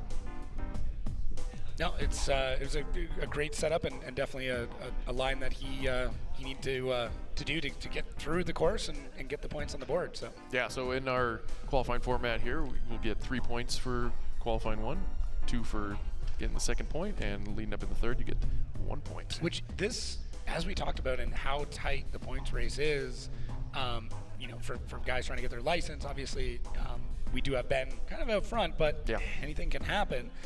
Those extra couple of points may come into play. I know we've had championships in the past that have come down to 1 or 2 points. Or just one battle. Yeah, there we go. 80.33, so that just shows, and 2 X Factor points. Amazing. Okay, cool. good job, Sam. He looked, like we said, he looked really comfortable in there, getting the X Factor points, doing what he had to do, checking them boxes. Let's see if he'll turn it up and set it to kill in the competition. Next up, Sean Illingworth. Had Sean on one of the shows, I believe it was in New Jersey, as he was one of the top qualifiers. And yeah, it's we know he can qualify well, obviously doing quite well there. So let's see what he can do here in that Sac City Auto 350Z. Good initiation there, a little bit floaty. Would like to see a bit quicker rate of angle as he comes to that first inside clip and that first inside zone. Transitioning into our second outside zone. Back on the throttle. We didn't see like a big e-brake pull. No, as I say that, I think he checked up a little bit on that, but he still has room to improve here coming to 3. Getting rid of that cone. Bye-bye. We're going a little bit too deep in the first section of outside 3 means you're going to be shallow in the last part of outside zone 3. Yeah, I feel like you could have taken a page out of Magmami's book here and taken some grip out of the car and kind of driving through that. We're not looking for speed. Speed's not a factor. He did need more speed in the initiation. I think that kind of set him up for failure there because he had to make some corrections in the initiation. Filled outer zone 1 up there just well enough. Got in there. Could have been deeper in outer zone 2, but he kind of pulls out a little grip grabbing there, biting him in the you-know-what. And here we go. Transitioning into outer zone 3. Almost a little too deep. Taking our BC Racing clip there. And just kind of slowly reels out of the zone there, and you can kind of hear the engine bogging as it struggles to keep the tires lit.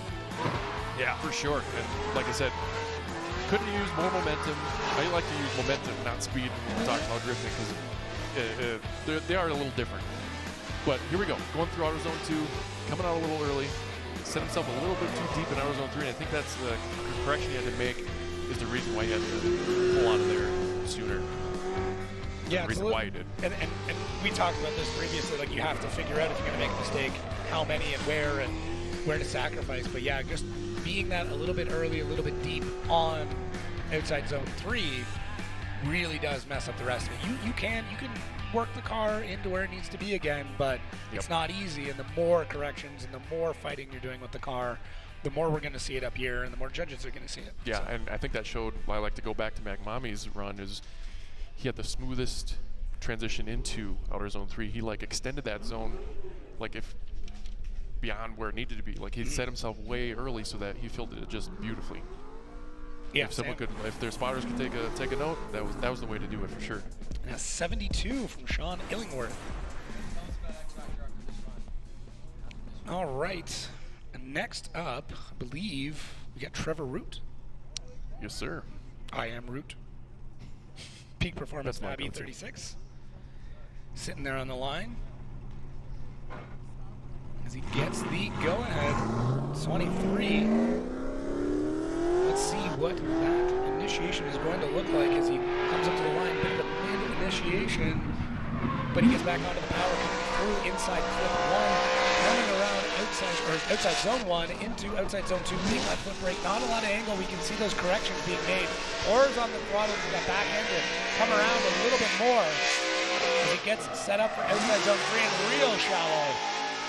Really shallow. Got a little bit there at the end. You got a little slice. A little bit at the end, little taste. A little slice of the outer zone pie at the end. Yep. It can be a great tasting pie, and it can also be a humble pie. Very true, Jacob. Good one. All right, looking at the eye in the sky here, I felt like it was kind of a lazy initiation. He could have put a little more flair into it, and it was very smooth in this, but he was very absent in the outer zone 1. You could see a lot of correction, or outer zone 2, excuse me, as he gets in there deep, just trying to kind of make up for not putting the car in the right place at the right time. Coming up short here in the transition, the car just needed to be 10 more feet over before getting into outer zone 3. Like I said, you got a little piece of the outer zone 3 right before the finish. Good momentum coming through there. It looks a lot faster now at this angle, but you said pouring on the left foot brake there. Car, a lot of corrections here. It's going to really hurt his score as he sets himself up transition just way too early there into outer zone 3 and trying to get it back up there. But you can see those mistakes, whether it was a handbrake pull or just a steering input that really made it obvious. Yeah, it's tough. I mean, there was a lot of mistakes made. I don't know what the car setup was like, but it also kind of seemed like his timing was off. Like he was nervous or jittery. Like you can kind of look at the way somebody is driving if they're comfortable or not. Right, the guys that are really comfortable, there's not a ton of inputs. It's just set it and forget it. But yeah. I don't know. Maybe the pressure's getting to people. We're seeing incompletes. So I wonder if the pressure's getting to people. Yeah, I've been told by current and past FD drivers that qualifying is probably the most stressful portion of the weekend.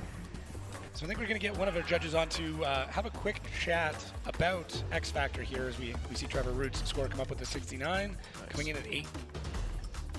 So I'm going to hand it over to Mr. Ryan Lontaine to give us a quick rundown on what they're looking for when it comes to X Factor at this track.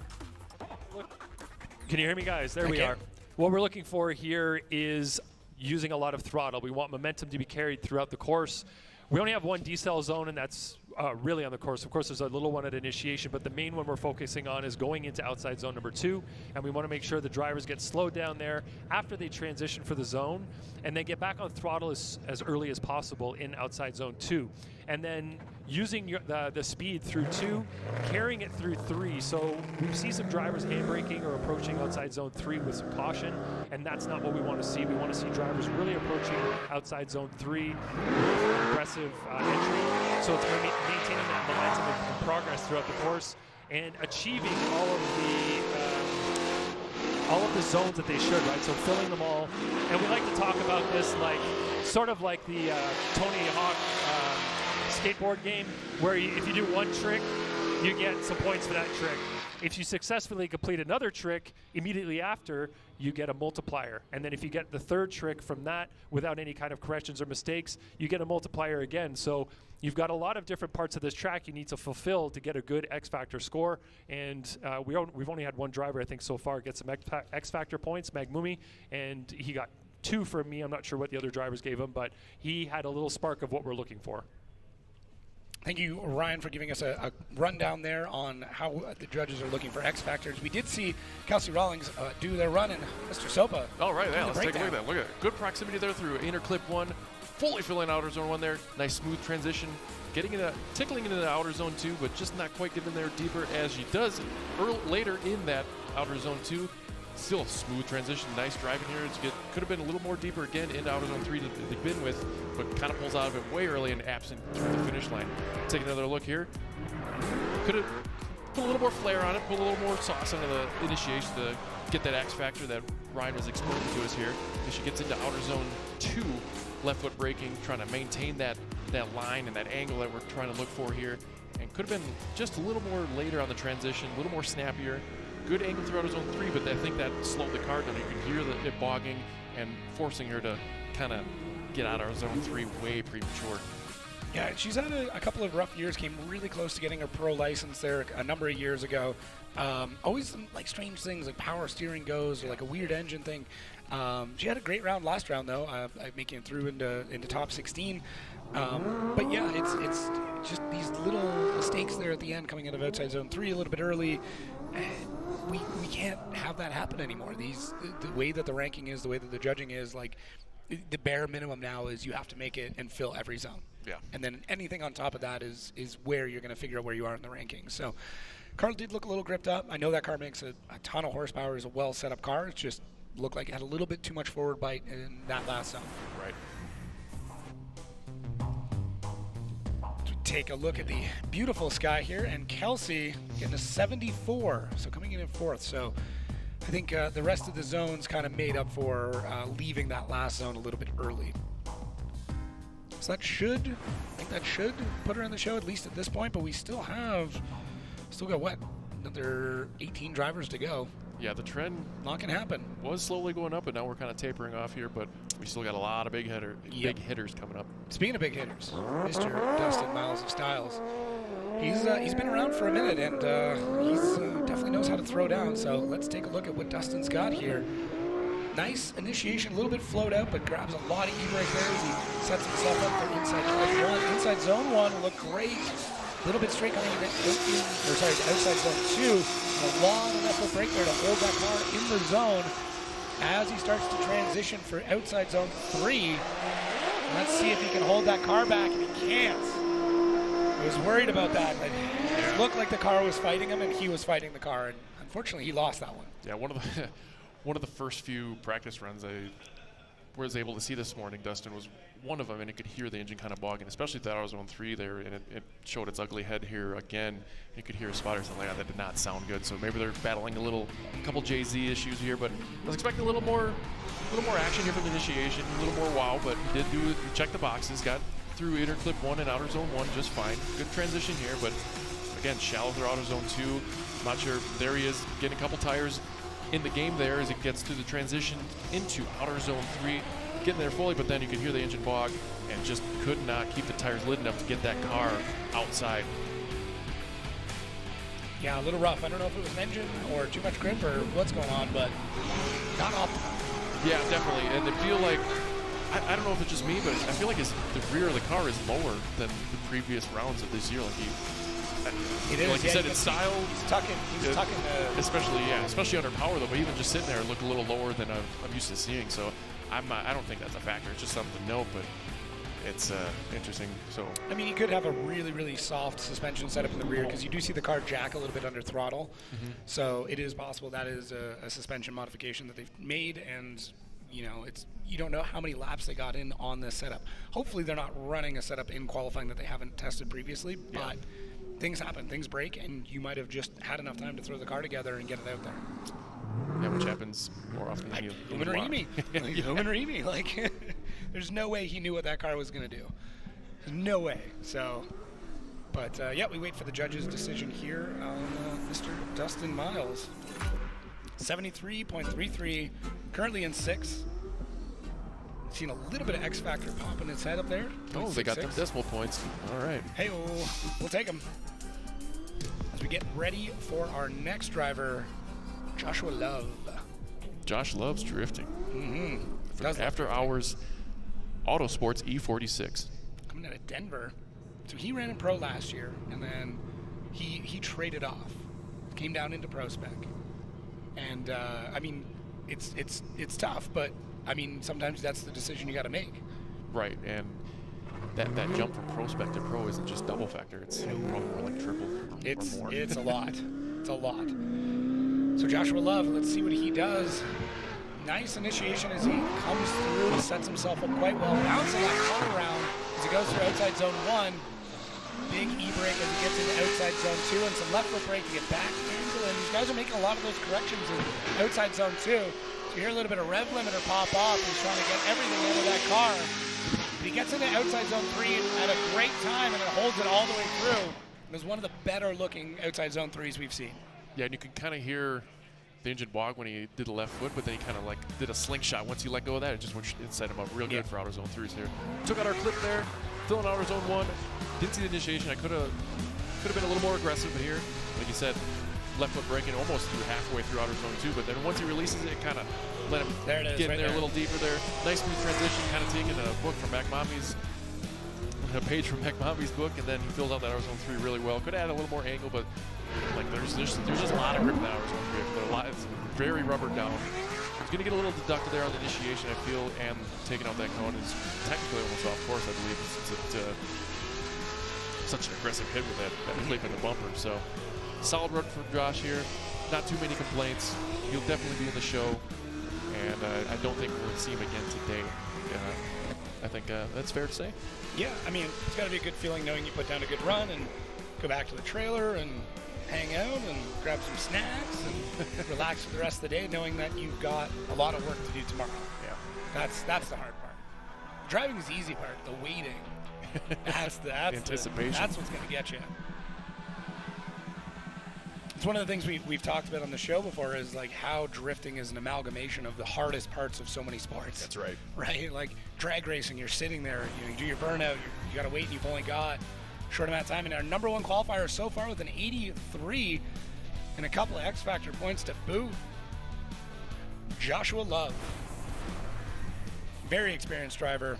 And I do think that year in pro kind of set himself and let him know what it's going to be like, and then, taking that experience and then coming back down to PROSPEC for a season, understanding everything he learned there and now applying it to a smaller tire size. Yeah, it's almost like going to the advanced class first, and then you got that leg up advantage. Yeah, and go back a step.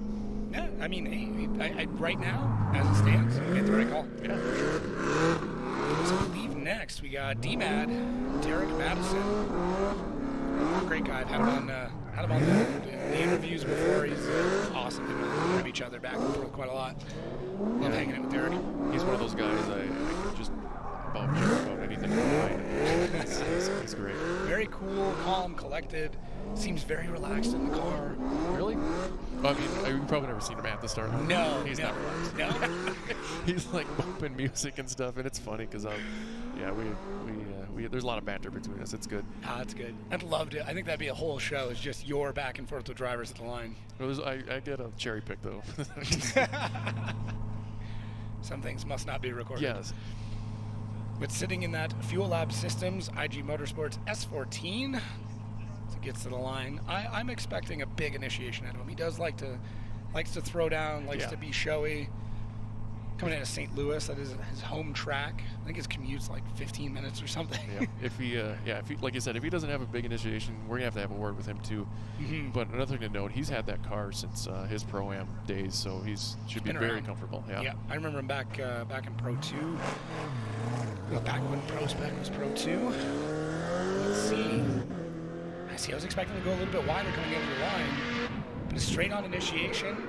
This is safe. This is definitely safe for Derek. He does a good job through inside clip one and outside zone one. A little bit straight with a big e-brake, a lot of left foot brake. We're seeing this over and over again, but he does set himself up pretty well there for outside zone 2. I'm not sure if he left the zone early or not. And all that engine, you can see it just shaking the camera as he comes through outside zone 3. And he's going for the party all the way out. He's using all of that tire. The finish line was back there, Derek. Yeah. You tell him that. I will. You tell him that. He's here for a show. That's what it's about. Yeah, it's good stuff. Like I said, kind of let me down, Derek. We'll have a word later. And looked like he ate his own bumper there in initiation, but he did kind of make up for it. It was a snappy initiation, even though it was kind of straight up here. Didn't see how deep it was in outer zone 1. It might have been a little shallow, but we'll touch on the foot brake stuff in outer zone 2 and what my thesis is there. He fills it up good, does his responsibility here. Nice, smooth angular radius into outer zone 3 there as he shakes the camera with that supercharged LSV8 under the hood. And now we're back. What are we looking at here? We're in outer zone 3? Yeah. We're doing a little shifty here. So here we go. Good angle there. Not as much as I think. Who had the most angle, I said? Was that Casey Cole? I think so, yeah. Yeah, he had the most angle going in outer zone 3. Taking a look at the eye in the sky here. Straight up initiation, I think he could use a little more speed, a little more momentum, almost straightened out there. I couldn't even check that in the other angle, but so my theory is these guys are going to come in almost uncomfortably hot into outer zone 2, but they can reel it back safely and not so much as obvious with the handbrake pull with the left foot braking. Okay, so they kind of come in with speed. Yeah, and then they got to get the car around, so they're going to grab the e-brake to swing the back end around, then hit the left foot brake to hold it in the zone. Yeah, I don't think the judges want to see a handbrake during the transition though, so it'll all be off throttle, right, and then slow the car down either with angle, or maybe a touch of the handbrake after the transition to set yourself up for the outer zone 2. Yeah, I mean, really, what it comes down to is how inconspicuous can you make these adjustments, right? You don't want it to be super obvious. You need to make them, it seems like, but how can you do it in a way that doesn't disrupt the car, that keeps the flow going, that makes it look smooth? And a 79. Excellent. 79 come from Derek. Few decimal points in the X Factor. Good job, Derek. Look at that long, luscious hair. I'm still stuck on the fact that you said that Cole cut his hair. Yeah. Wow. Yeah. I'm not sure I'm going to recognize him.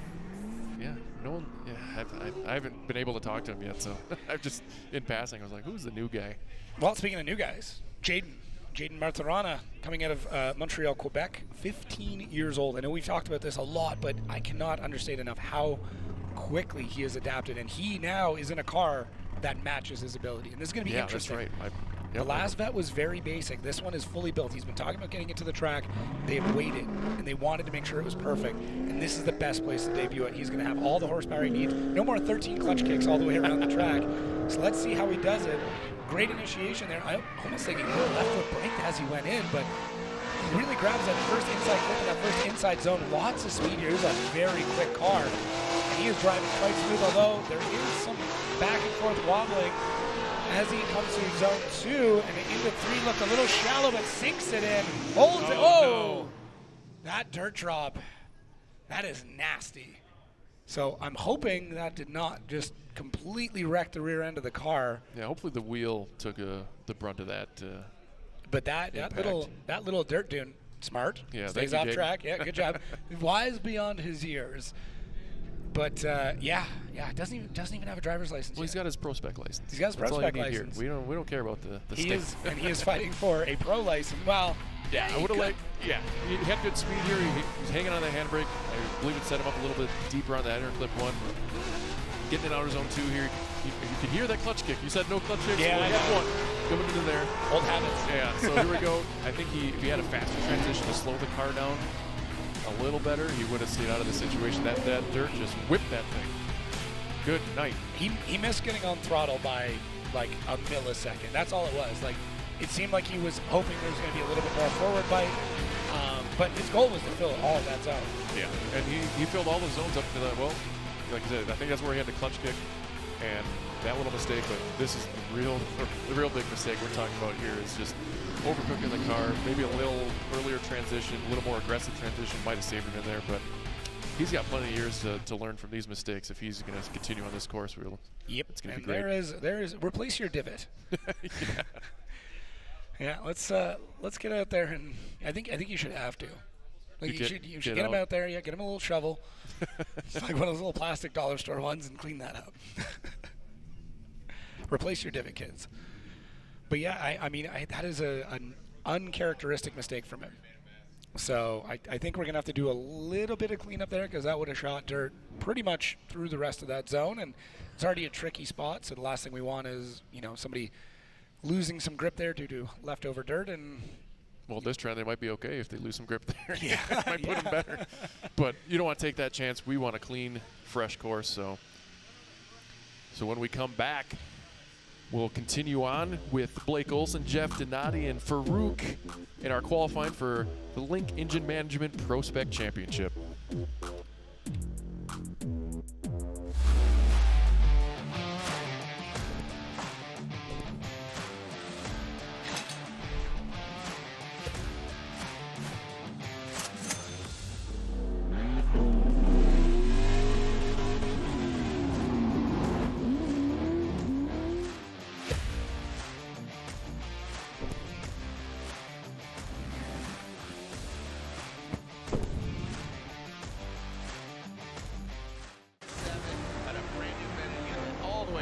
Just throws a early transition.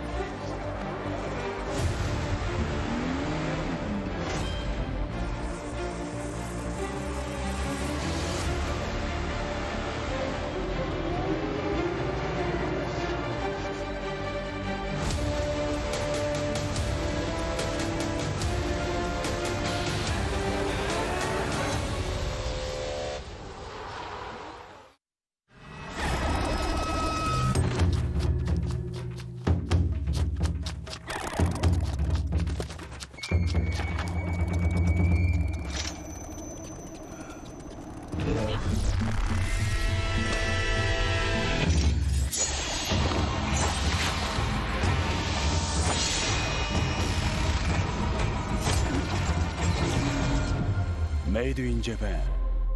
Breed. Passionate about a life in racing? Circle track, drag racing, drifting, or Monster Jam. Find it all at the University of Northwestern Ohio. If you want to get everything you need to know about Monster Jam, about motorsports, you got to go to UNOH. It's been the best opportunity I've ever taken. I've gotten so many opportunities, so many different connections. It builds every basic skill that you need to be able to work in racing and get your foot in the door. See where your future can take you with a high-performance motorsports degree from the University of Northwestern Ohio.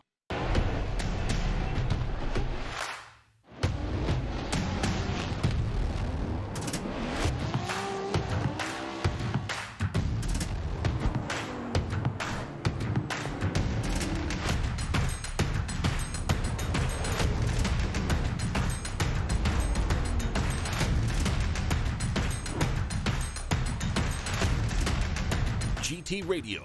Experience ultra high performance.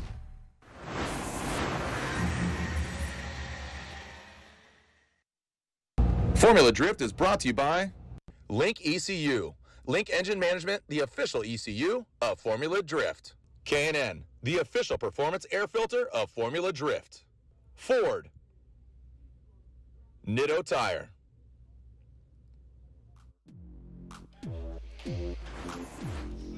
And that was our fearless leader, Jared Dienda, who is going to be back for pro qualifying. Yes. Just filling in, that way he's coming on a flight back from Detroit. He was actually in my neck of the woods. I was trying to grab breakfast with him.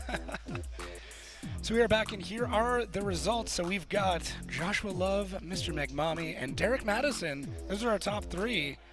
They are setting where we need to be. I'm not sure if we've got where the bar is as of yet, but this gives you an idea of where we're at. We are broken into the 80s now.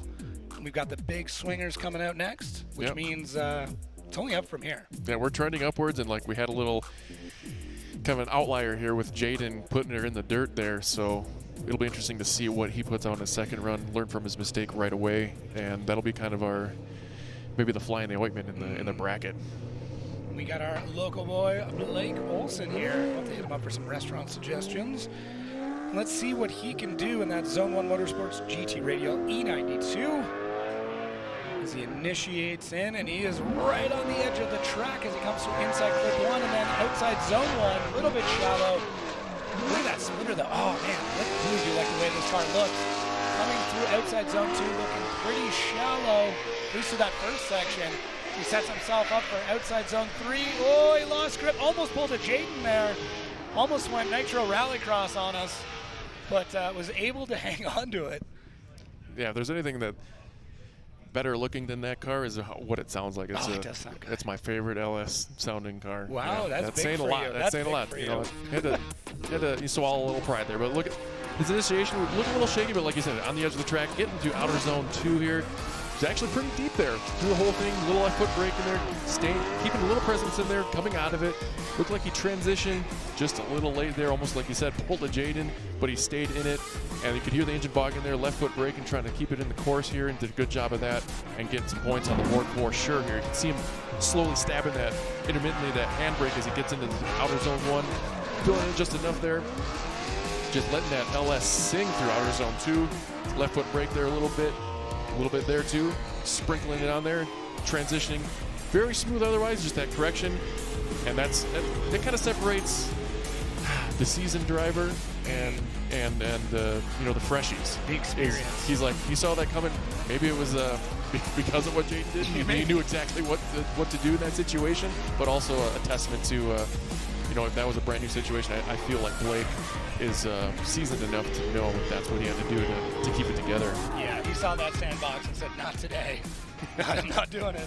But it's amazing how fast these decisions have to happen. You're making that call as you're coming into that zone. You're making it in the future, essentially. You gotta do it, you know, hundreds of feet. Well, they talk about it like baseball, where they start swinging sometimes before the ball is even being released. Like they have to make a decision as the pitcher's arm is coming around. That's how fast these cars are. Yeah, you have to anticipate what's going to happen. A 72.33 for that smiling face of Blake Olson. I feel like he couldn't grow a beard either. I have never seen him have one. I've never seen him have one. Confirmed. Can't grow a beard. All right, next up, Jeff Donati. Jeff has been around for a bit, took a little bit of a hiatus. Yep. Took some time, gathered his life, comes back in a BMW, still the 2J though. Had a couple of hits here and there, but another guy that's been around the block and does know how to drive, has a ton of experience. You have a very smooth, passive of an initiation, but sets him up really well for inside clip 1 and outside zone 1, and he is really left foot braking, although that wheel is barely on the ground, so he's weight jacking that car quite a lot as he transitions into outside zone 3. We can hear that engine roaring, and man, smooth like peanut butter. Yeah, there was such little wavering coming from Donati in that run. It was, it's unfortunate because like when you have like the guys that are just ripping and roaring, you almost get more excited in the smooth run. But you got to look at this, like he's hitting all the boxes, and it's smooth. The only thing, I mean, there's hardly anything to critique here besides being not deep enough in outer zone 2. He's on the left foot brake a lot. But he's showing that he's got a lot of control in the car here. And that's what that is what makes it exciting, is that he's put in the right spot. And, slow, smooth as fast. Yeah. He made it look really good here. I was really happy with his performance. Slow as fast, yeah. He could be doing his taxes in there. We'd have no idea. It looked like he had so much time to be doing anything. Yeah, he made it look easy. Wow. That's experience. Like that is experience right there. That's not fighting the car. That's letting the car kind of do what it wants. When he had those small mistakes, he didn't fight the car back. He just went, whoa, hang on. It's not where we need to be. Let's just get back over here. Yep. There could have been corrections in that. There was corrections in that, but I didn't feel it. Yeah, you didn't see the cars get too upset for when he was doing the left foot braking because, like you said, he had so much weight jacking in there. When that wheel is like, the contact patch is like almost nothing. Yeah. It doesn't take much to lock that wheel up. Oh, so smooth. Love it. Love Will to it show see the score?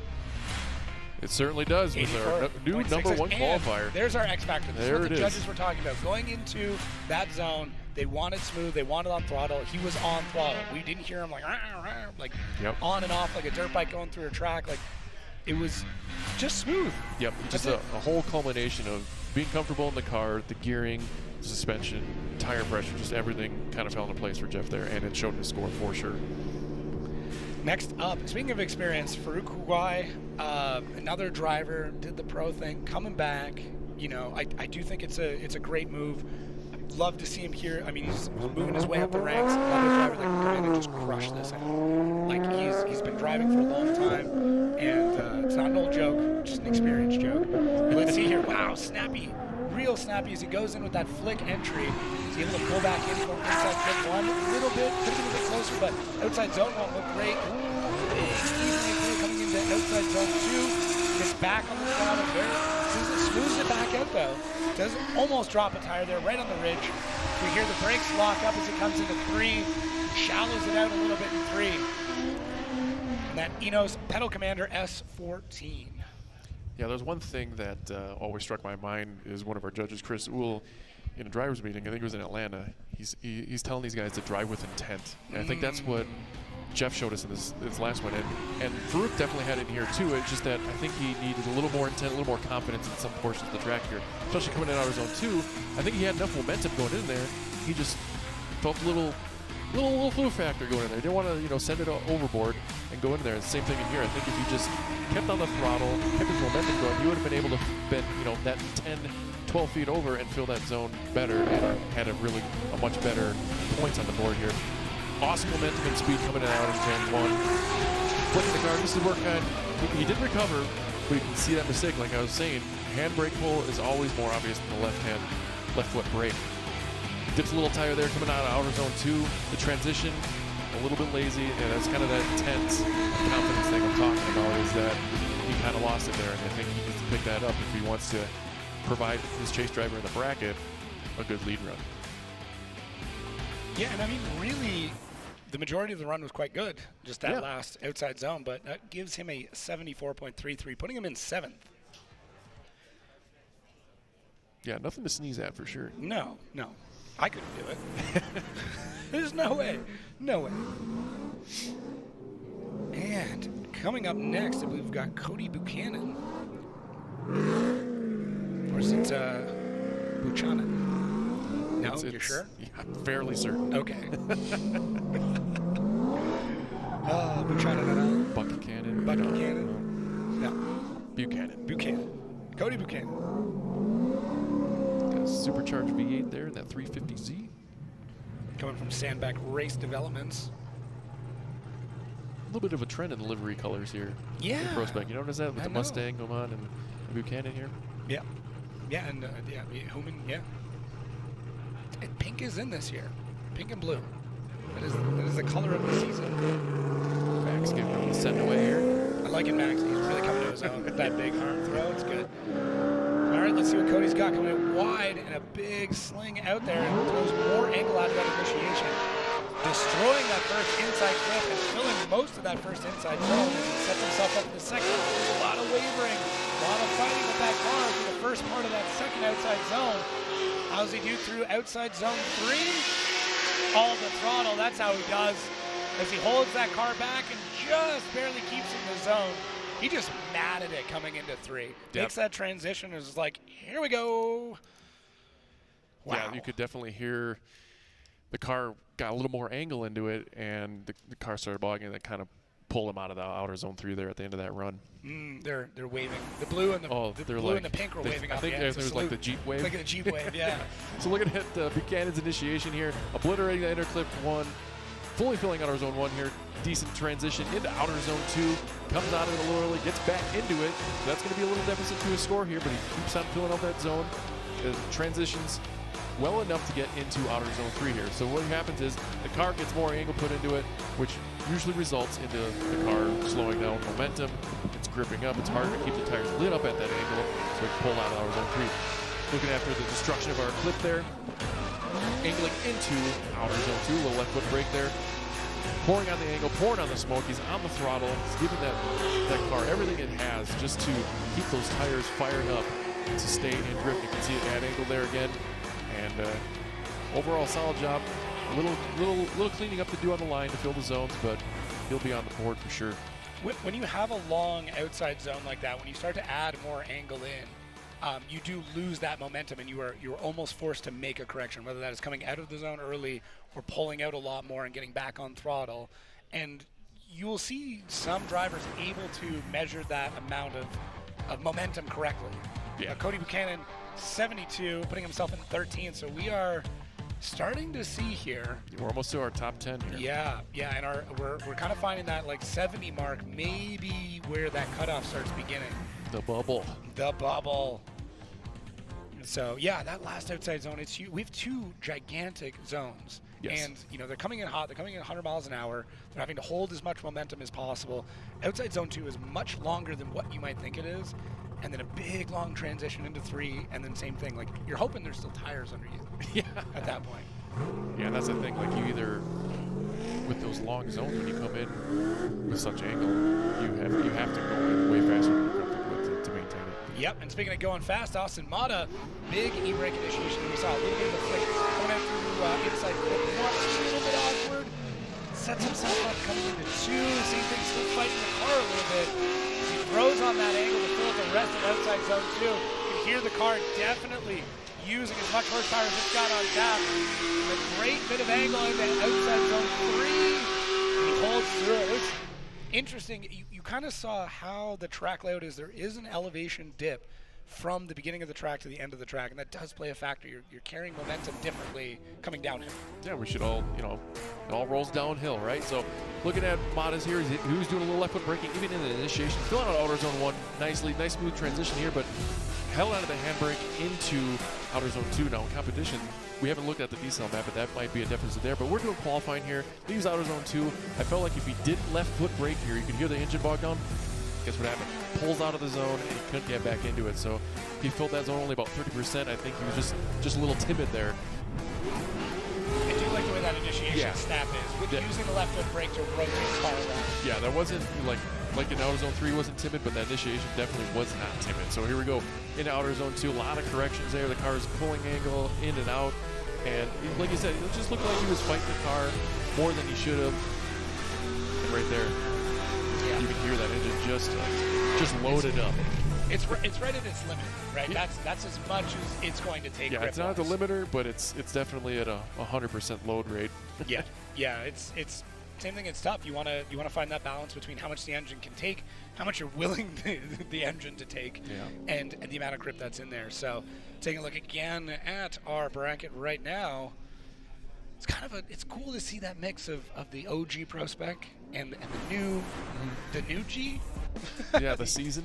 Yeah. So Austin Mata 74.66, putting him in 7th and moving that bubble ever further. Big smiles. I love seeing the headshots. I very much judge them a lot by that headshot. What their personality's like. What do you like in one moment? Yeah. Who are you? That's because I kind of play that game. But like, how do they treat their start guy? Like, do they give him a thumbs up? Do they give me nothing? Because that's the worst. Just so you know, drivers, give your start guy something to let you know that they're ready.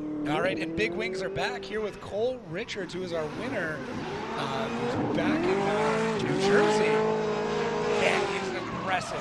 Being so young and being, speaking of aggressive, a little too aggressive. Right outside zone 2. Looked like the cars gripped up, straightened up, and he went wide.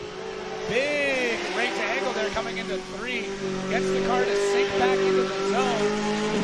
He is an aggressive young driver who just does not care. Yeah, I feel like they could have dialed a little more grip out of the car, and I think it would have been a little more comfortable, especially in that outer zone 3. I think it's just so rubber down there that it's probably way different than the rest of the track. So take it out of clip 1, fill out outer zone 1. Here we go, wobbling. Like he added more angle to slow the car down within the zone, grabbing some Utah dirt there as he gets through outer zone 2. Staying in the game here, and he could have transitioned a little later or with more momentum to get a little more deeper in outer zone 3, because I don't think he was in it for 80% of it, to be honest. Like the aggressiveness in the initiation. Here we go. Punted that inner clip 1 out of the apex and into outer zone 2. You can see the car almost straight, and I think you can tell when the judges are leaning in like we are. We're looking at it. They're like, did he straighten out? Is it an incomplete? Take another look here. Yeah. As he finished up this run, we can take another look at the right before outer zone 2. All right. So here we go. Oh, that wheel looked straight to me. No, we got, yeah. I saw this has been a topic of the last couple rounds. Drifting? What is drifting? What is drifting? I'll tell you what it is. It's when you're counter-steering. Yeah, it's when you're counter-steering. That's the discussion that's been going back and forth now for a few events. Okay. All right, so watch the front wheel. Okay, so we're counter-steering. Now we're straight. That car is in the 4-wheel slide at this point, in my most humble opinion. Then it goes back to counter-steering. So this is why I don't want to. It's hard to be a judge. Yeah. Yeah. As the plot has thickened here in Utah. Oh man, that's so tough. That's so tough. So yeah, we'll see. I mean, this is a great discussion to have. Is when that wheel goes straight by the judging criteria, you are now getting to the point where you're incomplete. You're about to countersteer, or I mean, all it takes is 1 degree past 0. You are now countersteering, which is an incomplete. Or sorry, not counter. You are not countersteering. You're steering into it. You are taking it as a turn. You are not drifting it. Correct. Yes, and you are 4-wheel sliding. So our judges there. Deliberating. You can see just the top of my head. Oh, look at hi, Mom. And we're going to see here what the judges say. See Chris taking a break. He's on break all weekend. I think we're hearing over the comms here. It is going to be an incomplete. I believe so. Richards, incomplete run, unfortunately. Wow. The spotters are all up here. I think he wanted to put on a better run anyway. I think going into outer zone 2. He works well under pressure. Let's clean it up. Yeah, works great under pressure. There we got not Forsberg at the line. Not Forsberg, Alex Jager. But it is Forsberg's Racing, NOS Energy Drink, Nissan Z. Yeah, not Mr. Not Forsberg. All right, let's see what Mr. Jersey can do here. It's a nice initiation there as we see the hood flapping, bringing back some memories. Inside clip 1, but inside zone 1 looked great as he gets into outside zone 2. Sorry, outside zone 1. Getting those confused here. Talking fast. Yeah, numbers are hard. Numbers are hard. As Alex setting himself up, looking shallow for 3, which makes him wide. Oh, Jesus. That was close. That could have been another play in the sandpit. Yeah, he kept it together for sure. Just got looking at that nice little flick initiation. Could have wanted a little more aggression there coming out of there. Like you said, a little absent on inner clip 1, fills in outer zone 1, brings it around to outer zone 2, filling it immediately, and never really wavering. A little left foot braking there as we come around, keeping the same angle, keeping it composed. And here we go. It could have been a little more aggressive, but look, he was on that trajectory, and he couldn't really see what he had to do if it was just off throttle, but he did a good job recovering there. Look at that nice little flick, upsetting the rear end of the car to initiate that drift. A little absent from inner clip 1, getting through outer zone 1. Smooth transition there. Looked like he grabbed a little handbrake there. It's hard to see through the smoke. Left foot brake, filling out outer zone 2, keeping the angle on, keeping the pressure on that throttle as he gets in outer zone 3. And then the track bit back a little bit there, but he's like, nope, not today, and finished out his run. And he will be in the game. Yeah, that could have gotten real nasty real quick. There is some runoff there, and the dirt will slow you down, but we've seen it before. We saw it with Ryan Turk last year, where, I mean, he went for a ride coming across there. Oh, yeah, even coming in outer zone 2, there were some pro cars that ended up with their signage up there. Yeah, I remember last year with Mike Power same thing, just kind of eat it off the end of the track and right through the Type S sign. So I think I even joked about that on my show with them. Abandoned ship. Yeah. And a 78.33, coming in 5th right now. So it looked like the rest of the run kind of made up for that missing first section of outside zone 3. Yeah, we are trending upwards, Jacob, as we get into the top 20 drivers here. The top half of our qualifying session, we have yet to see any 60s. We've only seen the incompletes that were kind of an outlier, if you will, but they are trending upwards as we get closer to the top rankings. Coming out of Bixby, Oklahoma, Jack Davis. I feel like Bixby, Oklahoma seems like a great place to live. I know nothing about it, but based solely on the name, I feel like it's a great place to live. If you say so. Yep. All right. Jack Davis coming out with that BMW E36 in a little bit. So just grabbing the e-brake, floating the back end. Oh, that's it. That is no bueno. I'll even write that down before we get an official one. You're gonna I think we know enough. A no bueno in that? You know what, though? I'm happy he's finishing off the run. You might as well get the extra practice stop in. Yep. You're going to be coming back out to do another one anyway, so let's just burn through the tires. Yeah, tires are in the car. Let's use them. The rest of the run looks fine. Well, it doesn't matter. It don't matter. Too late. Yep. Because too little, too late. That's tough. That's really tough. I know he puts in a lot of seat time, too. That's what I'm talking about. Everywhere. Like we'll see these top performers, and then that'll happen. But this is also what we talk about with the points chase now. This situation, whatever it was, could happen to our top 5 guys. Yeah. Right? It could easily happen where just this one little mistake, now you're in the bottom section, you're fighting to stay in the game, and you just never know. But you called it incomplete. I like to speculate because it looked like maybe I don't want to say that the handbrake failed, but it just looked like either you let it go too soon. Could slip out. Yeah. I've seen that. I've seen in-car footage of it. You grab it and you get excited, grab a little and then too you hard, punch the roof. Yeah. We should check the replay, see if there's a dent in the roof.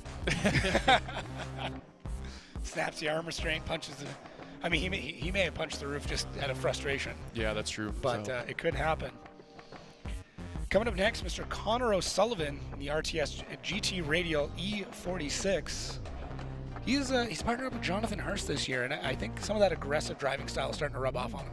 Yeah, that'll definitely bleed in if he's one of those guys in your spotter. He does a lot of driving too.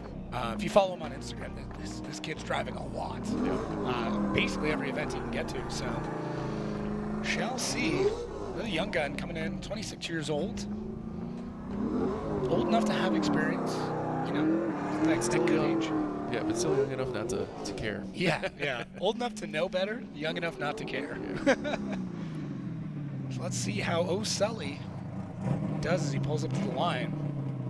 I know he's added nitrous for this round too. That's new. There it is. He just purged it. There you go. Let's see what he does. You need all the ponies. As many as you can get. Nothing like some bottled horsepower. Let's get a midline initiation there. Wow, really gripping the front end of that car and swinging the back end around. Big initiation there. Can he hold on to it? He does, just barely through outside zone. One as that cone goes flipping. Talking about that aggressive style. Throw it away. Yep. One more time. Oh, don't go back on? No. Too late. Well, we needed the break anyways, but yeah.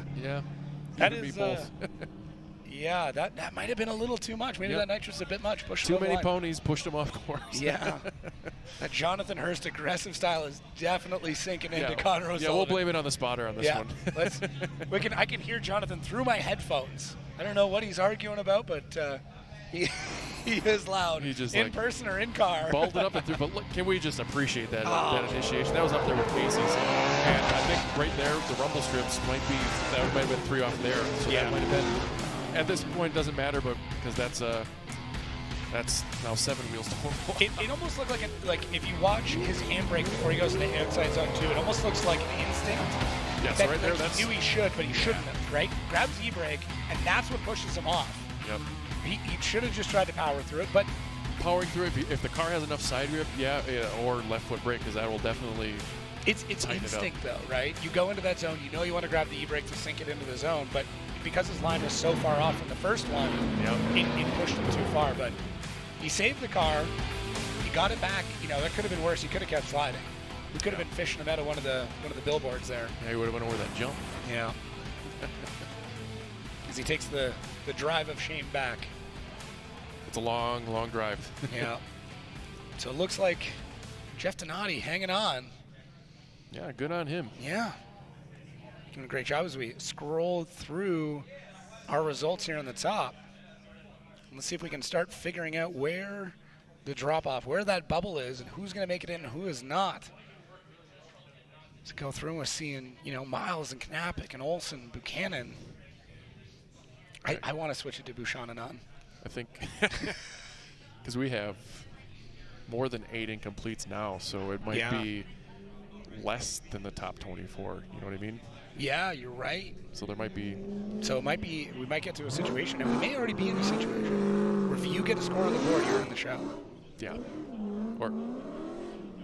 Yeah. All right. Still got a few more to go, as we can see there.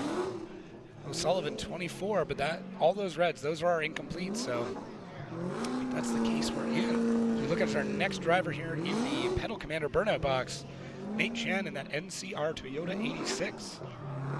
Spotter for Kazuya Taguchi, who's got a lot of great knowledge. Takes his notes in an Excel format. I always like watching the spotters, sneaking around back there and seeing how they take notes. He has spreadsheets. Oh, really? Just on tap? Very much a businessman, and takes spotting the same way. Some people got paper, some are recording, some are texting. Everyone's got a different style. It would be cool to kind of break down, maybe do a survey of how everybody spots, because they're all a little different. It's the little things. It is. Yeah, makes you think. But let's see what Nate Chen's got here. We've seen signs of greatness out of him. We've seen some struggles as well. But Nate is another driver, sitting 5th overall right now. He can definitely throw down and going real wide with a big sling on that initiation. So we get a little bit coming through the bumps. A little bit too much. He skips most of outside zone 1, but sets himself up. And repeat. Go off-roading. I think that's an incomplete. No one told him that, though. Yeah, that's. Now it's now incomplete. It is. All right. The nails. There's a few nails in that coffin this run. Yep. I feel like. I think you're jinxing everybody, Jake. What are you talking about? I've done nothing. Oh, we're up top, and anything can happen. Anything can happen. That's why I love this sport. Yeah, that's the hat trick for incompletes. I'm not taking the hat off if that's what you're insinuating here. No, the hat stays on. Oh, that was a hockey pun. I know. They don't do hat tricks in any other sport. I guess what other sport could you do it in? I don't even know. All I know is a hat trick. It means 3 or something, right? 3 goals. Okay. Yeah. There's a Gordie Howe hat trick. I mean, let's appreciate the initiation. It should have been either later or faster. Then he would have been in a little better shape, I think. Overall, that might have been the crux of the situation. Is that it just set him up for failure. Yeah. It just shows that, like, if you're a foot off in one spot, you're in the whole run. Yeah. And then it'll shake you mentally. Because you're like, oh, gosh. When you start panicking, right? Yep, it's like when you make any mistake just in life, right? You make like that one small mistake and then you do the next thing faster and you shouldn't. And then next thing you know, there's dishes everywhere, things are broken, the cat's screaming. Because even then the outer zone 1 was still good, and then here, I think he just forgot where that break in the middle of the pedals there. It probably would have saved him a little bit. And this might be a situation of like not enough grip.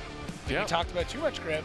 This might be a little too floaty. You're right, because I remember seeing some of the practice runs this morning that it was just that. He was bogging that. And that's not a small V8 in there either. It's a supercharged LS, so it's definitely got enough to get around the course. It's just that you got to play with the suspension and tires to allow it. Well, he's normally a pretty tight, fast, and aggressive driver, right? Like that's kind of his style that he's worked out. And like, he's not really known for the big floats and everything else. So, just trying something different, maybe. Well, it kind of bit him. It did. Definitely bit him.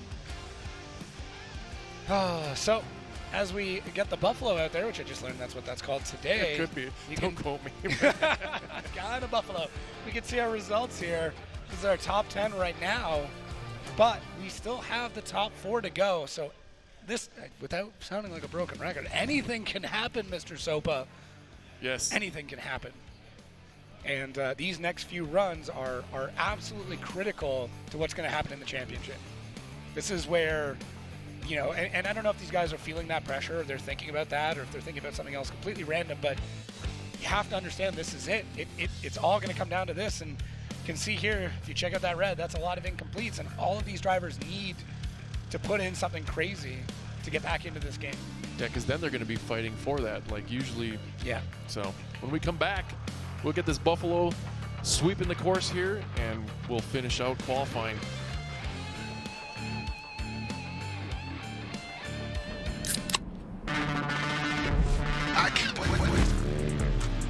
Rockstar Energy gets me energized so I can go out and send it. Hustle on.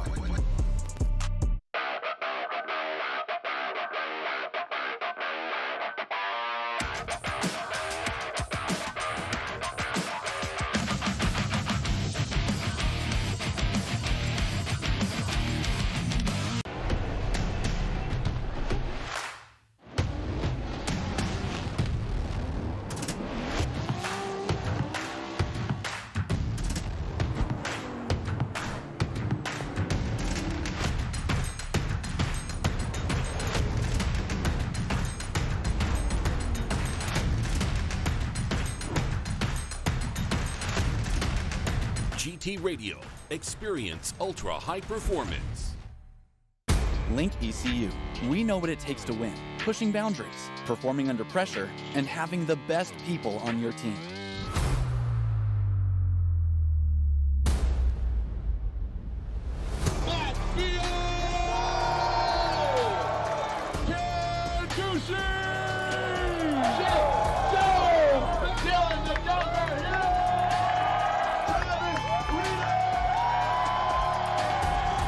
Link ECU, the performance, reliability, and power to get to the podium. For 30 Formula Drift teams, our professional tire stacks crew will mount over 1,000 tires during a weekend to keep our drivers on track, competing at the highest level. TireStacks.com, the official tire service of Formula Drift. The magic of Rain-X. Okay, that's some serious Hollywood stuff right there. But with Rain-X Latitude water repellency blades, the magic is real. These blades apply a new longer lasting water repellency formula. The magic of Rain-X repels water from your windshield so water beads up and rolls away while you drive, giving you the clearest view possible.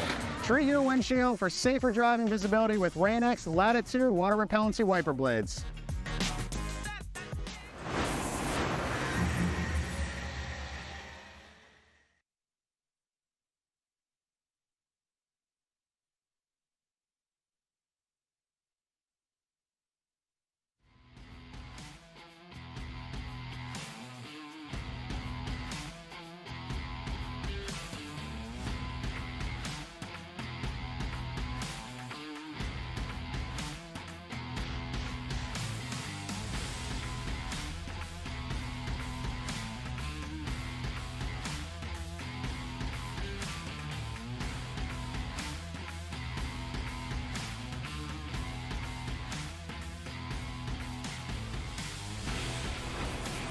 All right, we are back.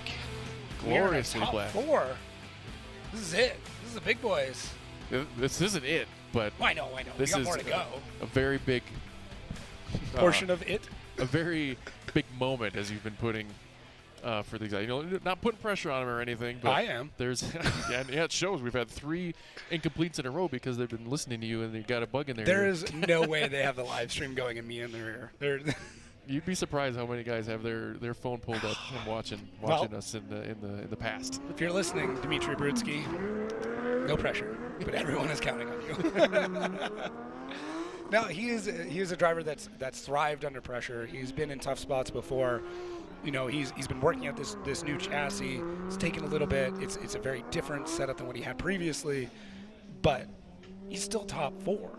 Yeah. Like it's not like he's out of this. Yeah, like it's not an easy feat. And even I was going to touch on, like, you know, we have 40 drivers in PROSPEC. You know, out of I believe you touch on this in the world. Uh-oh. You see this little suspension there on the left? That doesn't look good. See that little guy right there? Yeah. Yeah. That little guy's not supposed to be there. That looks like a potential tie rod sitting on the ground. What do you think? You might be right.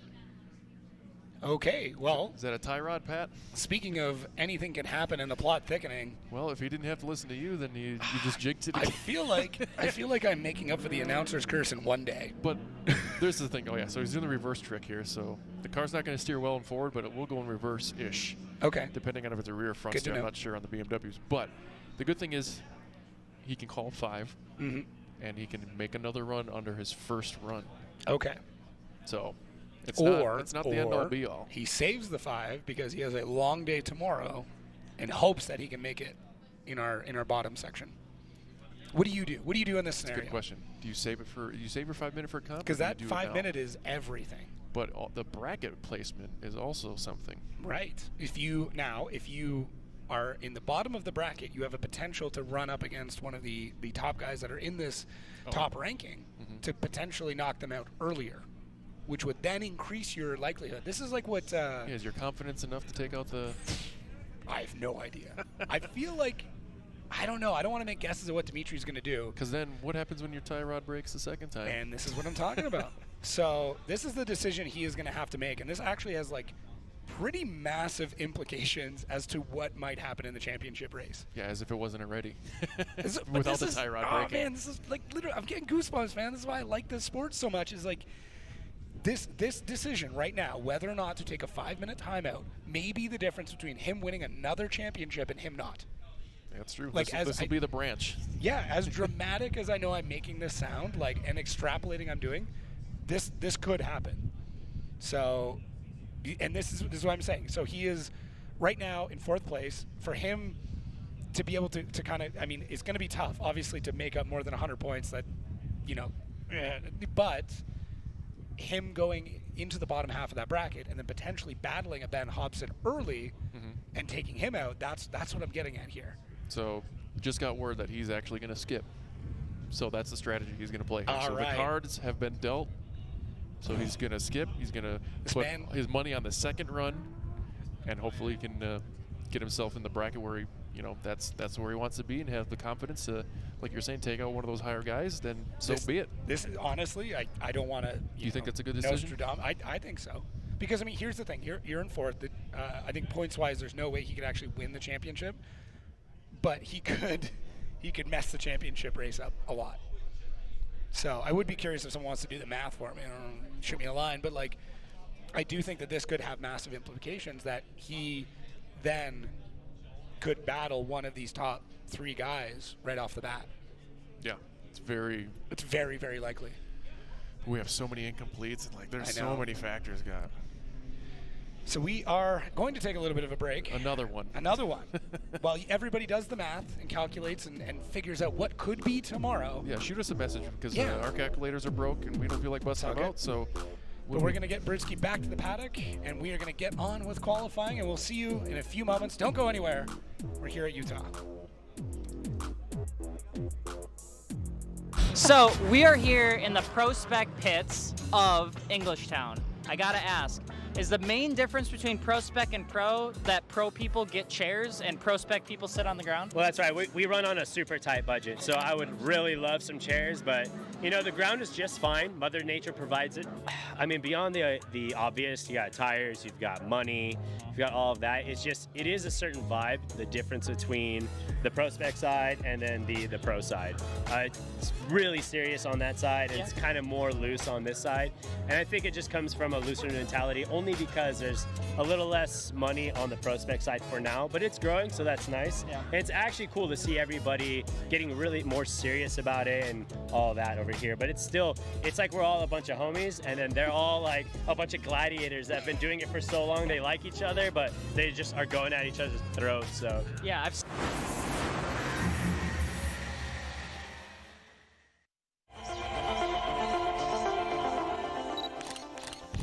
If you're a sucker for hatchbacks like I am, this car might just absolutely feed your diet. This hot hatchback, the 2024 GR Corolla Circuit Edition, available for only around 1,600 units in North America. Now, keep in mind, this is a 3-cylinder, 1.6-liter all-wheel drive hatchback that has 300 horsepower. Yeah, that's right, nearly 300 foot-pounds of torque. Man, blue flame, ice cap, colors might sound cool, but this is a hot hatchback.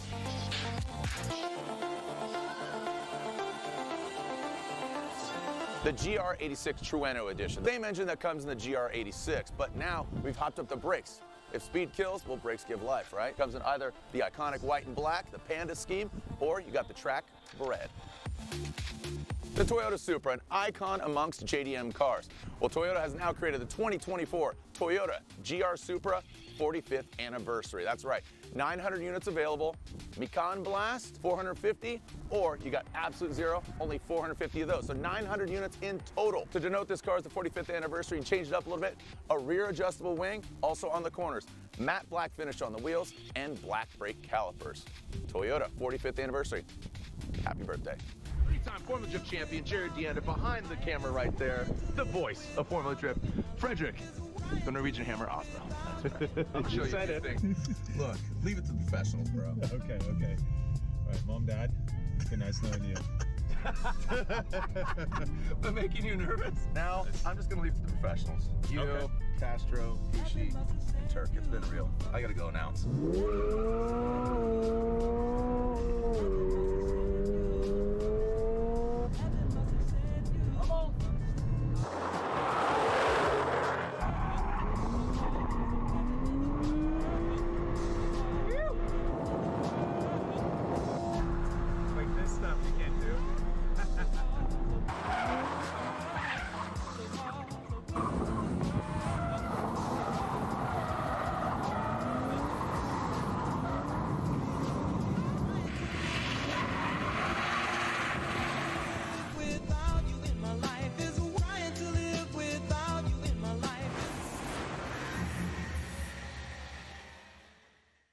I watched my first race yesterday.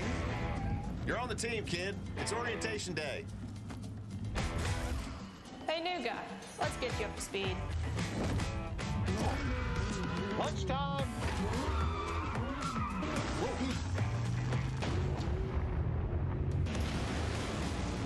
Your workspace is ready. Looks like you got a corner office. Be part of something greater. Toyota. Let's go places.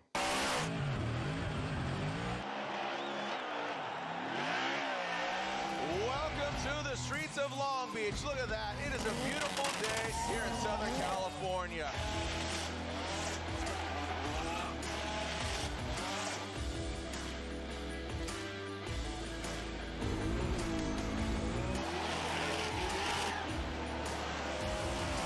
K&N, the official performance air filter of Formula Drift. NGK and NTK is more than just high ignitability spark plugs and precision sensors. They're about growing the car community. This is why they're introducing Shop Squad, an automotive meeting place for shop owners, service writers, technicians, students, and industry professionals to come together and share knowledge and encourage self-growth. Enrolling is free, and you have access to on-demand training, digital newsletters, product launch information, and more. Woo!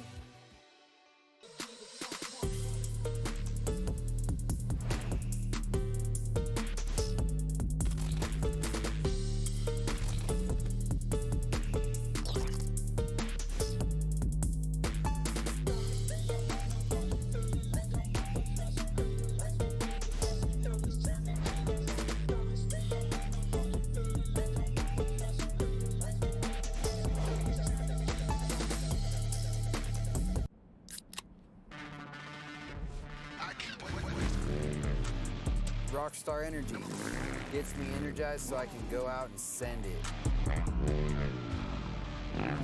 Hustle on.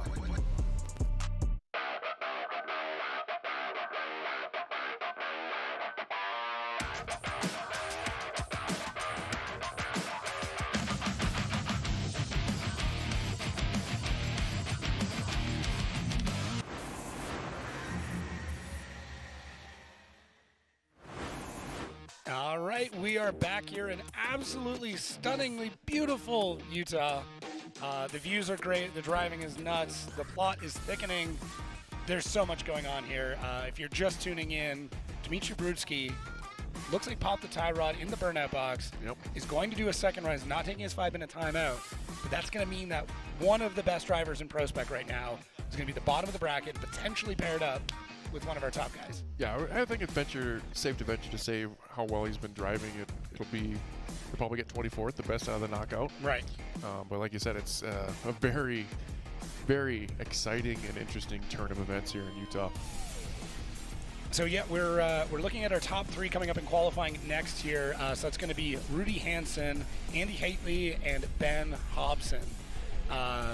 It's going to be interesting. All 3 of those guys can throw down. They've done super well this season, obviously sitting in the top 3, and they're sitting pretty. And speaking of sitting pretty, me, Jacob Gettins, you, Matt Sopa. Has anybody ever called you Matthew Sopa? Only when I'm in trouble. Oh, okay. All right, good. But yeah, we're hanging out here. Judges in front of us. We got Brian Sage hanging out next to us, supervising, making sure we don't do anything too crazy. Robbie Nishida. Robbie Sean, yeah. I think he's saying there's an open application for judges. Is that what you're saying, I Robbie? think that's what he's getting at, yeah. Submit your application now for judging. This is our setup. This is where we get to work right now. It's awesome. This is the ivory tower. Today it's glass and nice and open. We get to hear the screaming engines and the screeching tires. You get to it's really cool. And smell it. You can feel it. Yeah, feel it and smell it. All right, so our top 3 coming up. These are the potential champions here in ProSpec. Obviously, Ben definitely doing well, but we have seen crazy things happen. We just saw something crazy happen. So any of these next guys, on paper, have the ability to win this championship. So there's a lot of pressure, a lot of pressure. You know, thinking back to that tie ride, that might be a blessing in disguise that it happened in the burnout box and not out here, because they have a way bigger repair bill than what they have now. Could have been repairing a lot more than a tie rod. It could be repairing an entire chassis. So, all right, next up, as the situation gets a little bit more intense, Rudy Hansen, 46. He is our oldest driver in ProSpec right now. Although if you see him in person, he does not look 46. No, I agree. I feel like the low stress life keeps this man looking like he's, there it is. All right, no kid Hansen. That is the widest line we've seen yet, and a big swing initiation as he comes into that first inning clip, goes real wide, but gets all of outside zone 1. And we see that e-brake. You see left foot brake? No, he does all of that work with the throttle. Really swings the back end around using all of outside zone 2 as he sets himself out for outside zone 3, taking about as wide as line as he can, doing the set it and forget it, and running that all the way. He is happy with that run. Out the window, yeah. He is happy with that run. I think I'm happy with it too. Are you happy with it? I'm pretty happy with it. But are the judges happy with it? Dun dun dun. So let's take another look here from the eye in the sky, the Air Force replay. Like you said, wide line, but it could have been a little more aggressive. He was off the interclip 1, fully filling out of zone 1. Could have been a little deeper and longer in there. Excellent fill here. Very little corrections here. No hint, whisper of a wish of left foot brake, and fills the zone completely. Nice and smooth here. He used a little bit of the rumble strip as a saving grace here. We could maybe see the other side of it, but he kept it together, and the best part was that I could actually hear him modulating the throttle, and it wasn't just matted and loaded up and bogging down. He had that car set up perfect for that zone. So I think they've been learning from everybody's qualifying track conditions and what everybody else has been doing and struggling with. He showed up to party here. Look at that. I think the rocks moved just because they were moved by the wind of his tires there. It was so close to being off course there, but just kept it together perfect. I think his line was spot on, except for interclip 1. He paid for the whole track, but he only needs the edge. No, it was a great run. What I think is interesting that we haven't talked about yet is when they're coming into outer zone 2, there's actually a 3-2-1 cone there to give them an idea. And I think that is a big game changer in the confidence coming through that zone. But he did flirt with the dirt there. So, and that's another thing with that I think we've neglected to mention is that we've removed an inner clip from last year's course design here. So it's really helping the flow, and that'll help tandems later, and we'll get to see that tomorrow. But first, let's see what the judges think of Rudy Hansen's qualifying run here. I liked it. Number 1, 80s, maybe a 90. We'll tickle into the 90s. Let's see. I mean, I think I'm going to venture to say it's a 90. I know 88.3. That's my guess. 80.8.33. But you can see how big this track is. Like, if you look in the back corner, let's scale it here. Yeah, that's where they're warming up, and this is our finish line. This is a big track. Especially when you look at the zone size and you see this inner clip right in the front center of the frame here. That's about 5 feet tall. So that you can put that in the scale and how large that zone is, and how far these guys got to sling these cars around. What's going to be interesting tomorrow is tire wear. There is a lot of track here. The surface isn't brutal on the tires, but it definitely eats them up. So dialing in a lot of grip is great, but that also means tire deg is going to be really high. So there's going to be battles where guys are not going to be able to hold on to their tires all the way through the runs. You have to be very smart about your settings. Yeah, you don't want to overcook them, especially, and that might be another play in this Brutsky's qualifying situation. When you're lower qualify, you get the chase first, and you don't usually use as much tire in the chase position. What's the RTR move? It is. Yeah, sneaky. But hey, I mean, I don't think he loosened a tie rod. Yeah, no one's on. Never. I mean, has anybody been watching his pits? I mean, crazier things have happened. But I think, yeah, just it definitely makes it different. Having a lot of tire when you chase first is great because obviously it means that you're able to dive in faster. You've got more confidence in that chase. That being said, now you've got less grip coming out the rest. So this is how things shook out last year. Blake Olson, Derek Masson, and then Andy Haitley, who we are waiting to come up with now. So we already know Andy can crush this track. Mm-hmm. And he is, now that he is in that new chassis, the Drift Wizard is getting so much better also.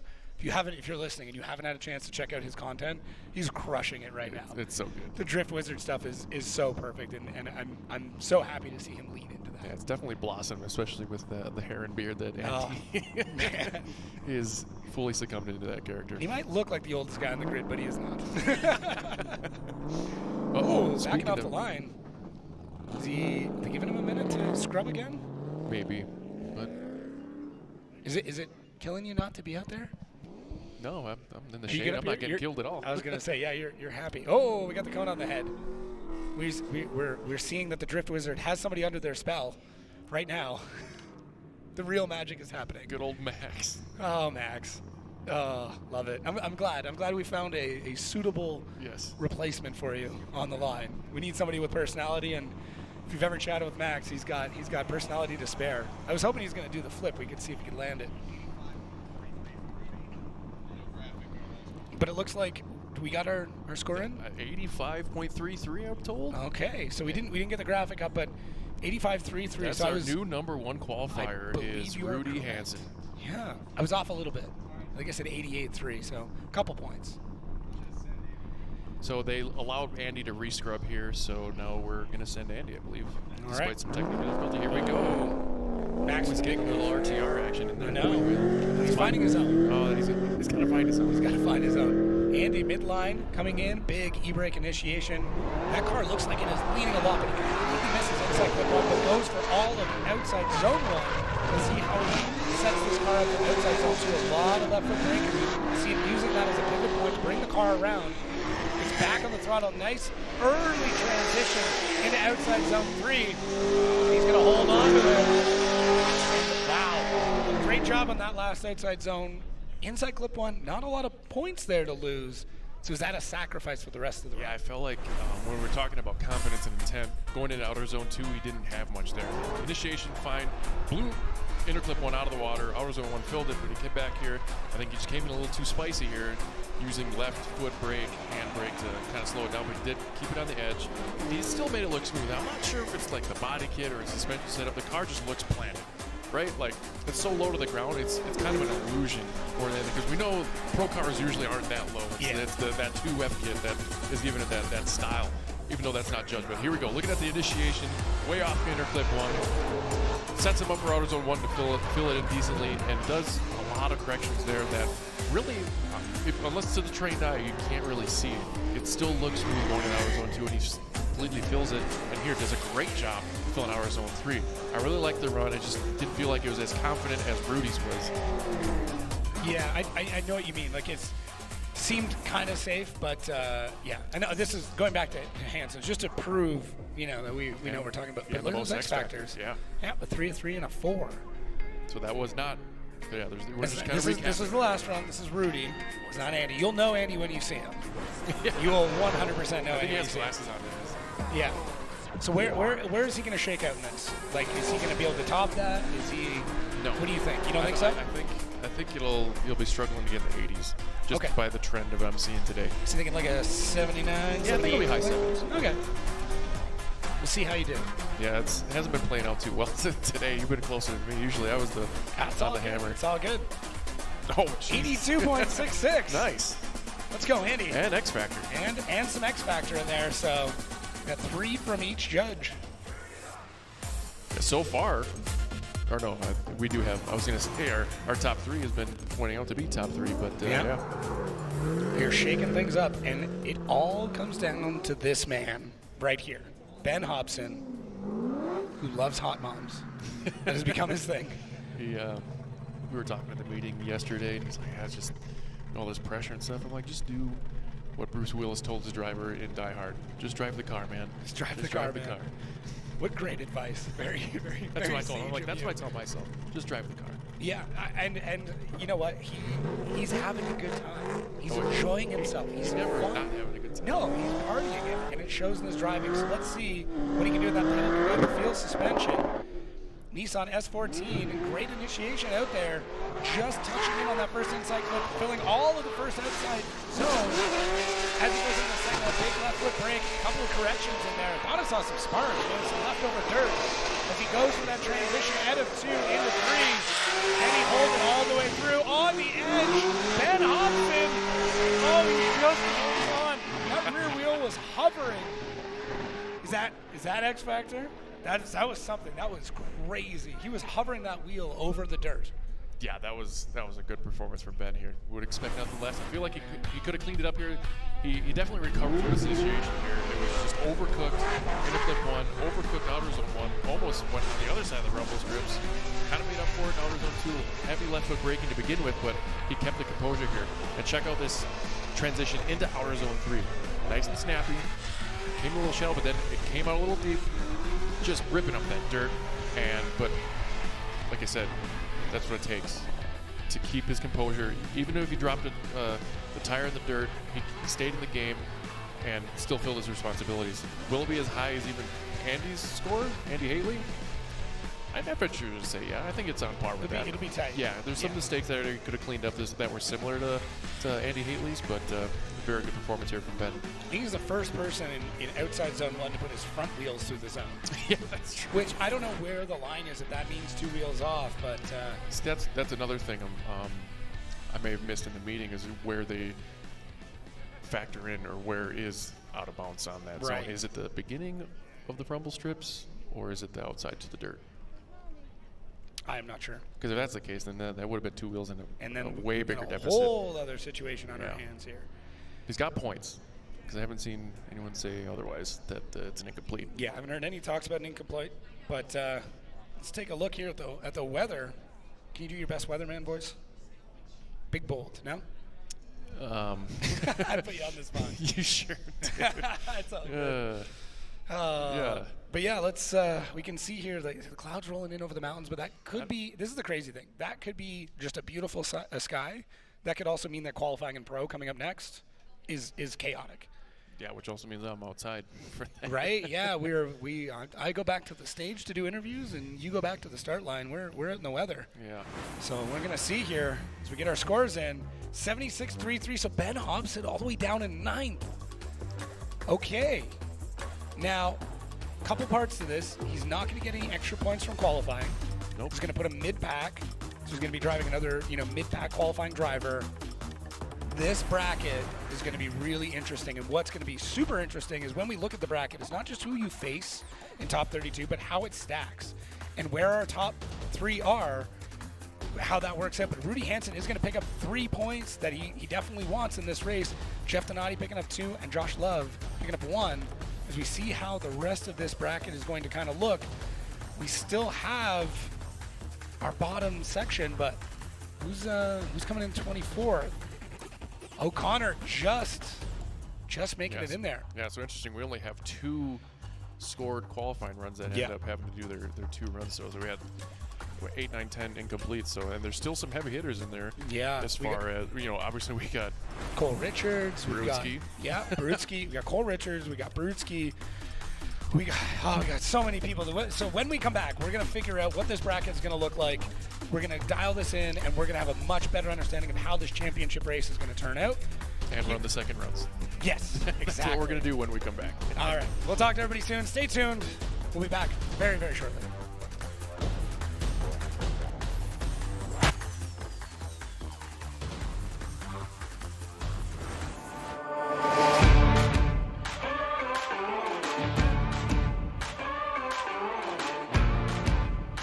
When you have a lot of money tied up in your transmission and differential in your car, kind of like I do in this one, this is a must-have. Royal Purple Max Gear High Performance Gear Oil. Even under severe squeeze film conditions caused by sudden shock, extreme high loads, or low RPMs, Max Gear helps reduce bearing wear. I am pretty sure we put this to the test more than anybody else. Slippery, synthetic, and complete with Centerlick technology, Max Gear reduces wear and friction, which allows your gears to run smoother, quieter, cooler, and longer. Drift tested and ready for your gears. Royal Purple Max Gear.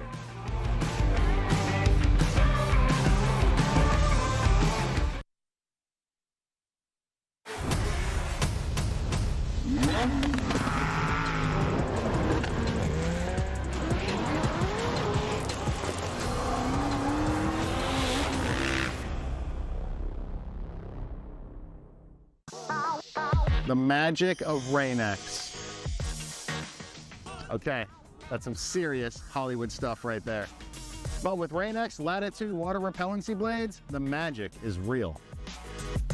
These blades apply a new longer lasting water repellency formula. The magic of Rain-X repels water from your windshield so water beads up and rolls away while you drive, giving you the clearest view possible. Treat your windshield for safer driving visibility with Rain-X Latitude water repellency wiper blades.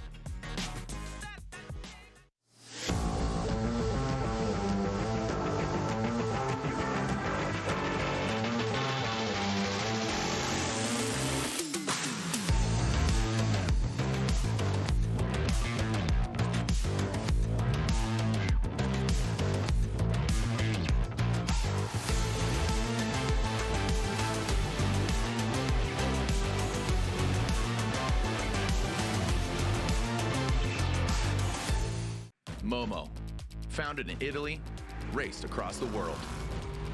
Trusted by champions for over 50 years, from Formula One to drift tracks. Visit momo.com for more information.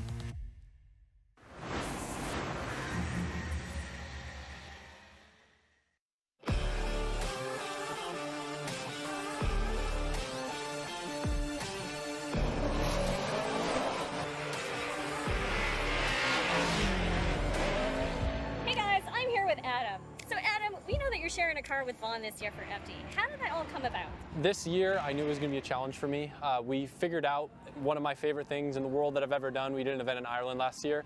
I want to do more of them this year, but I also knew that doing that in addition to a full season of FD and all the other stuff going on in my life, I probably would have ran myself into the ground. But FD is really important to me, and I didn't want to give it up completely. And it so happened to work that Vaughn wanted to come back to FD, but because of his own obligations that he has and the own things that he wants to do with his family and his personal time, he couldn't commit to a full season. So we were able to put our heads together and figure out a way to share a car this season so I can still compete, and I'm very excited for that, and he gets to come back as well. Nice. So technically, can you guys win a championship together? I don't think we are in the runnings for the points championship. Maybe there's like a car championship or something, but driver-wise, like I don't think it would be possible. Even if one of us won all 4 rounds, I don't think we could win the championship. Okay. Now you mentioned your world tour. Now last year I think you only had 1 of those. Mm-hmm. How many do you have this year? This year we have 4. So we're going to Australia, Ireland, New Jersey, and Canada. Mm-hmm. And for me, it's just kind of a way to bring a lot of new eyes to drifting, have fun with some of my favorite drivers across the world, and you know, it's laid back. It's still competition, but it's just like everything that I love about drifting, and I get to go travel to the places I want to go. It's LZ domination right there, guys.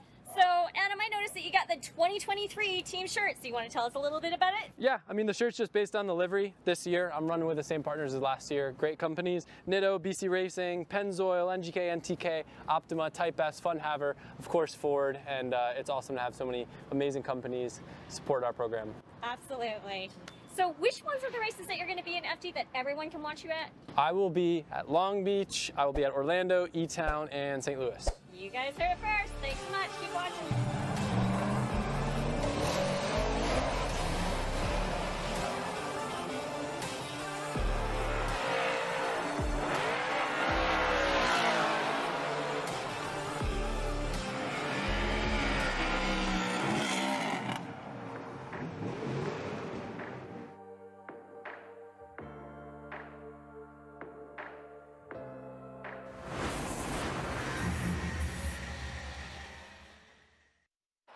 This is the road to the championship.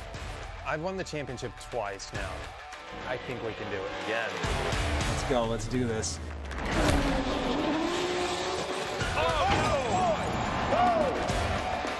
Your winner at round 1.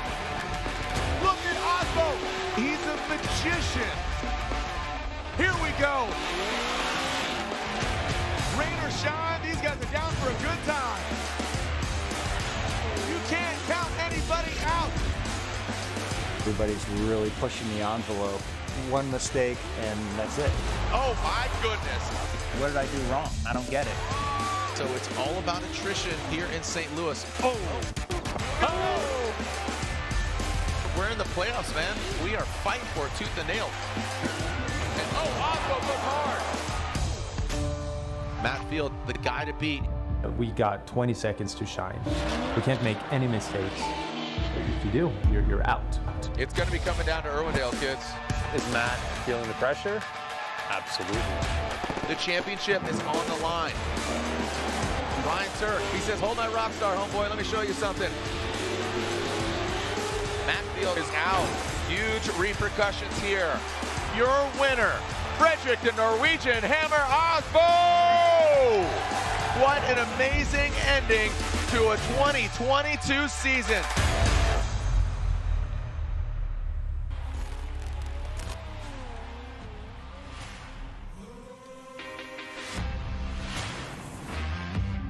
All right, all you Formula Drift fans at home and everybody in the building today, we are now into our last chance qualifiers here.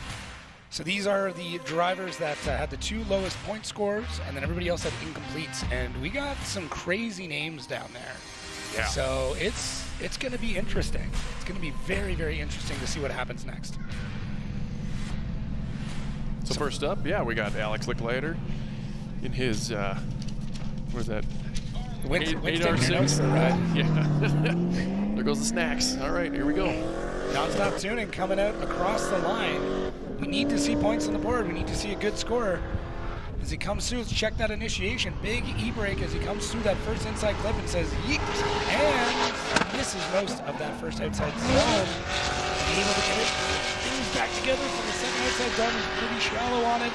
Car's still looking real tight and gripped. As he sets things up for the third outside zone, he's fairly shallow on it. I'm not sure if that's going to be enough to see him in action tomorrow, but crazier things have happened. Yeah, it almost looks like Always put that there. Someone just gave us the tape of his first run. I feel like it was just might have been gripped up. We might have gotten a replay by accident. Yeah, I don't know, but yeah, like I said, kind of a vanilla initiation there. Takes out our clip. Very absent in outer zone 1 here. Very little angle. Just needs to loosen this car up and have some fun. Like that's the number one thing. Is if it's the worst when you're in a drift car and the thing just won't light up the tires. You're not partying, you're not having fun, and you're not getting out the zones, and you're just not going to get good points. This is one of those situations where you need to be safe in some regard, but you can't be completely safe. Yeah, I would. After seeing that transition in outer zone 2, that was almost a straight. Like that was, he was flirting with disaster there. So I mean, his first score will stand, but chances are that's not going to stand very tall, especially since he has 8 drivers to battle out here. Yeah, it's. I mean, that's not what you're looking for to try and stay alive and get into action. Coming into tomorrow. So, see what the judges say if they're going to do an incomplete or if he did maintain drift. I'm not entirely sure. I didn't see. Yeah. But not the way you want to be doing that. Yeah, I've seen some scribbles, so maybe we'll have a score for him. So, as we take a look at the board here, the person that just ran is coming up in yellow, and this is what we've got coming up afterwards. Let's get a couple more cars up to the line. We're gonna see. You can see all the incompletes that happen there, whether these are through crazy overshots or broken parts or what's going on. But every one of these drivers has to put down an incredible run just to stay in the running. Believe is one of your Mustang boys coming up here next. Mr. Chris Leonard. Believe so. They all look like ants from this high up. Everybody looks like ants. So is there any big advantages of the Mustangs? Obviously, we see RTR crushing it right now, but like... Yeah, besides those cars, you don't have to motor swap them. Ooh. You know? Wow. Like horsepower on 10. Though. Give me the... Corvettes? Yeah, well, Corvettes, though, have a big caveat in service, but we can get that later. So looking at Alex Licklider's score, he improved it with a 65.66, putting him in position 2 of our knockout. That's not position 2 overall. That's just where he's sitting for the group that has to run twice. Yeah, you're not going to, even if you put down an incredible run here, you're not going to be able to qualify first. You are just going to get the best of the rest. So. Very well put. All right, speaking of Mustangs, let's see what this Mustang can do. Coming in, taking a bit of a mid-line, and then a big handbrake pull, getting a lot more angle out of the car and way overshooting, but he almost brings it back into the first outside zone. That looks like a rolling burnout to me. I mean, they all kind of look like rolling burnouts, but that was fairly straight. Yeah, he's made it further. He has made it further than he did previously, which is a win. And sometimes that's all the win you need. Sorry about the noise coming through the mic, but this car is incredibly loud. All these Coyotes. You know what it is? They have such little displacement, but they're so high-strung. Just that note. I always blame like titanium exhaust for like the resonant sound too. That doesn't help. But so yeah, initiation was. You can tell he's trying to be conservative here, and he almost overcooked it again there in Auto Zone 1. I think, boy, this might be. He'll be lucky to be in the 60s in this run. I believe he was absolutely just about all the zones here, including Outer Zone 3 that we're looking at here. If he just scaled up his, just kind of pinched and zoomed on his run here, on his course, he would have been perfect. But we can't do that. You got to drive a little, either loosen up the car or drive harder. I do appreciate that the fact that he runs with more angle when he's drifting than most of the drivers do, to be honest. But you have to have the complete package. You can't just have angle in the middle of the track, like you said, and have it stick. You got to have all the ingredients to the recipe. Yeah, it's not torque drift. You can't just change the track layout like this. You can't zoom in, zoom out, make it all happen. But you can tell this car wants to be really fast. You can tell it can be fast. There just needs to be some things that are changed in it in order for him to be able to accomplish that. And it's just tough. It's tough. All these guys are doing their best, and you drive all this way, and sometimes this is what happens to you. Unfortunately, our judges are telling me that they have deemed that as an incomplete because it is an unchaseable lead. Gotcha. So that's 2 strikes for Christopher Leonard, and he is out. Hopefully he sticks around. Hopefully you see him wandering in the pits, hanging out. If you are in the building, you're coming by, make sure to go say hi to these guys. When you have a rough weekend, there's nothing better than some fan engagement to spruce things up and, just make you feel a little bit better that you're as much as it sucks, you're still appreciated. But, real tough. Yeah, it's his first year in the Formula Drift, so he's always tough to learn. I mean, even the pros are always learning. So hopefully we'll see him back next year, and so we can at least have one Mustang in the PROSPEC. You're gunning for it. So next up is Zendara Kennedy, stunt driver. She has a lot of seat time. FD's a whole other thing. A lot of conversations going back and forth about, she runs a 2J in competition, she runs an LS in practice, needs to get that. It's a very different driving style. So let's see what she can do in this Boss S14. Big initiation there, lots of angle. Nowhere to be seen on that first inside corner. Doesn't actually fill most of that first inside zone. Was that a straight? I don't know if the car just ripped up there, came off throttle, foot slipped off, not sure. We've seen some signs here that she has a lot of ability, but these weird mistakes keep happening, and I don't know. I don't think it's a pressure thing. She works under pressure literally for a living. I don't know if it's a car thing. I know, the companies that are building these cars are doing an amazing job. I don't know what it is. Yeah, because she has a Matt Fields crew, having the Drift Cave has got a part in there in helping her out with setting up the car and stuff. So right there, that's definitely a straighten out. And I believe on her first run, it was either counter steer or not counter steer in the Outer Zone 2 here. But, besides that mistake, she did fill out the zones. And unfortunately, that's going to be an incomplete in my book, unofficially. Yeah, I mean, it's 20 seconds for the rest of your life, right? Yeah. And see, the thing we were talking about how driving under pressure, stunt driving, in Hollywood, you get a lot more takes, I feel. Definitely do another take. We give you 2 here. Yeah, we give you 2. And just like in softball, 2 strikes are out. So unfortunately, that's going to be the crux of her situation. Now it is official. Zandara Kennedy with an incomplete run. That's 2 incompletes for her, so that'll be the end of her weekend and her end of her debut ProSpec Formula Drift debut. A fellow toque enthusiast too. She's always got her, I'm going to call it a toque, not a beanie. There's a Canadian phrase for it. But she usually got one on. Oh, yeah. Walking around. I did donate one to the cause, so maybe I'll see if she can get that out, sport the teal. Sure. All right, as we zoom in here on our drone view, let's see who is coming up next in our last chance qualifiers. I want to say it's Bystrack again, yeah, because he had an incomplete last time, so that would have made a lot of sense in his S13 hatch. So there's going to be 5 drivers total going home. 2 are already out with their zeros. Yeah. So there's still more tiers to come, unfortunately. It's the unfortunate part. You want everyone to do well.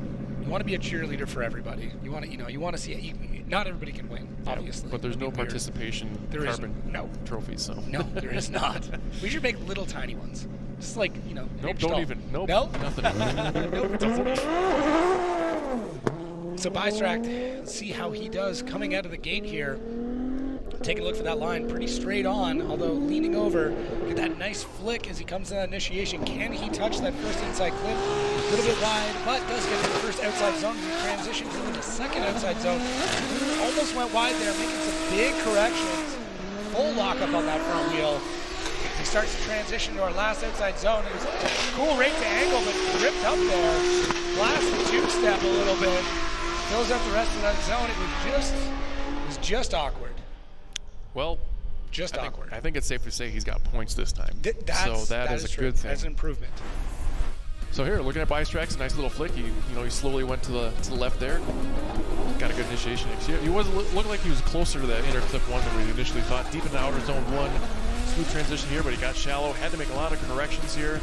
Not very present in outer zone 2. Might have tickled it there with the tire. Foot braking here, set himself up pretty decently for outer zone 3 so far. We've seen in the second chance qualifying here. As we get through that zone and through the finish line, Bystrack will be on the board. Right now, that's what you need. Yeah, that's, say less, Jacob. So as we get through outer zone 1, here you can see kind of his mistakes there as he's trying to correct it. I feel like they weren't so much mistakes as they were deeply poorly anticipated hand braking and foot braking that would set him up for failure there in outer zone 2, but he did make up for it in outer zone 3. Will be enough to get in the 70s? I don't think so. Being that far absent on such a key zone is a big deficit. Yeah, it's not going to be a stellar scored run, but I mean, it's there, it's happened, and there's points on the board. And if we keep seeing mistakes from these other drivers, then this is what you need to move on. Yes. So we still got some big drivers coming up too. We're going to see how that slots them in. The bracket is what I'm just waiting and anticipating. I can feel you just itching over here. I'm moving around a whole bunch. I'm antsy. I want to know what it looks like, because not that you can never make predictions based on the bracket, but it's going to let us know who can get how far and what that means for the championship. So there's been a bunch of messages that come in on Instagram. Thank you. A bunch of people doing math. I've seen a couple of conflicting reports, so I don't want to say specifically how this is going to work out. I'm sure tomorrow you guys are going to be able to talk a little bit more about it, but there is a lot of implications as to what's going on. And a 68.66 from Matthew Bystrack. So first, not overall, just in this last chance qualifier. Yes, so he'll be sitting pretty for getting that incomplete and definitely improved. Like Alex Leclerc was our only other scored second chance run here, so we're seeing some tops coming off here. As the hood is off, hopefully to cool that car down. Well, they had to weld the intake on this thing. They did have to weld the intake. They blew the intake and were able to get the car back together. See there as he's punching that first inside. Oh no, I don't think the welds. I think the welds. Yep, not enough. They're probably cold welds in a cold run. Oh no! It's unfortunate for Medici here, so that'll be his second incomplete, and that'll knock him out of the show, unfortunately. Yeah, we actually had his. I think it was a spotter, one of his mechanics, come up and talk to us and show us. Yeah, we had to weld this intake back on the car. It literally blew the welds on the intake. So yeah, one of the staff guys sent us a picture of the welds. I mean, they look good to me. I thought they were going to hold, but it looks like no boost, no fun, no tires burning from a DC. So he'll move on. Hopefully we'll see him next year in the Formula Drift Link Engine Management Championship. Yeah, happens. All that work. Yeah, but hey, he made it back out on track, and that's the win.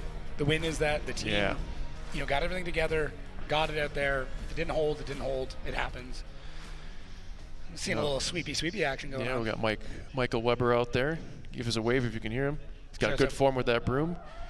He's got a good hustle. Yeah, he's got good that hustle. Toyota Tundra, that brand new one. Kevin got an upgrade, so that's his ride for this weekend. We got the hand-me-down, which is still great. It's a beautiful truck, though. I like what they do with the headlights. It's aggressive. The words right out of my mouth. Aggressive and mean. This is how we're looking right now. So we still got a couple of runs to go, obviously, but right now we're seeing Bystrack. This is definitely making it in. So 65.66 is what you need to get. Even despite the fact that that's not the 32nd position or whatever, you got to get a score. We need to see a score. Got to complete, not necessarily to win it, but just to maybe just pin it. Get some points, guys. Yeah, that's what we want to see. Want points on the board. Look at the size of the grill on those trucks. The grills are just getting massive now. All those ponies need to be cooled, man. That's a good point. Speaking of being cool, Zach Farrar. Man, this guy was wild in that first run. That was exciting. Aggressive driving. Just deleting body parts and just drive angry. Yep. Just drive angry. Some drivers are way better than me. Alec Robbins. That is a driver when he is mad, throws down incredible runs. All right, Zach, let's see what you got. If you still got that aggressive style, run a mid-track, big transit, like big initiation again. And can he hold it in? Oh, just a little early, but he makes it work. Through that first outside zone, makes it work. As he gets into the second outside zone, he's holding it together. A little bit shallow, definitely shallow, but he's holding it together. As you get into outside zone 3, still a bit shallow as he just revs as much out of that engine as it's going to take, and that is points on the board. Well, he already had points. He was probably the only other driver in our second chance here that didn't need points on the board. He, with the trend, he was sitting okay. Yeah. Will this run better than that? I don't think so. I mean, it was still fun to watch. Zach's always, and also let's remember, this is probably his 5th or 6th lap of the weekend. Right. He had no practice yesterday. ProSpec got 3.5 hours of practice yesterday. He got none of it. Showed up a little late. Not sure why, but he showed up to party here, and so hopefully we can see him in the show and see if he can mix things up a little bit as a disruptor. I do think he'd be a disruptor. Look at that! Look at that initiation. Oh, it's wild. The great thing is that he made it work. Yeah. Dipped a little tire there and had the wherewithal to even still miss the inner clip. When we've seen initiations like that from some of the greats too, like Chelsea Denova's initiations, JTP's initiations. Those are guys that are known for that like big whip out, and then somehow the car goes from staring right at you to completely sideways immediately. I love it. Yeah, when you can tell that that wheel is locked. Yeah. And you're like, all right, there's the limit, and these guys are hitting it, and it's exciting. See a couple of planes up in the sky. They got skydiving. You want to go? Yes. Next question. I was not. All right. Well, I just talked myself into if you haven't gone, you have to do tandems. So I have never been. Have you been? No, I haven't. Oh, my wife has. Okay. Well, I mean, hey, we're here for tandems, so might as well go skydiving. Oh, I just talked myself into something. Yeah, maybe they can run start later, and Jacob and I will go skydiving. We're gonna need a little break here. We've got Foley on the line. Max looks like he might be ready to send him off here soon. What did he get last time? He got incomplete as well, so he needs to get points on the board for sure. Tough spot. Makes you wonder what's going through their head right now. Just drive the car, man. Just drive the car. That's all you got to do. Just drive the car. If you can hear us whispering to you. 66. All right. So not improving, but he's backing it up.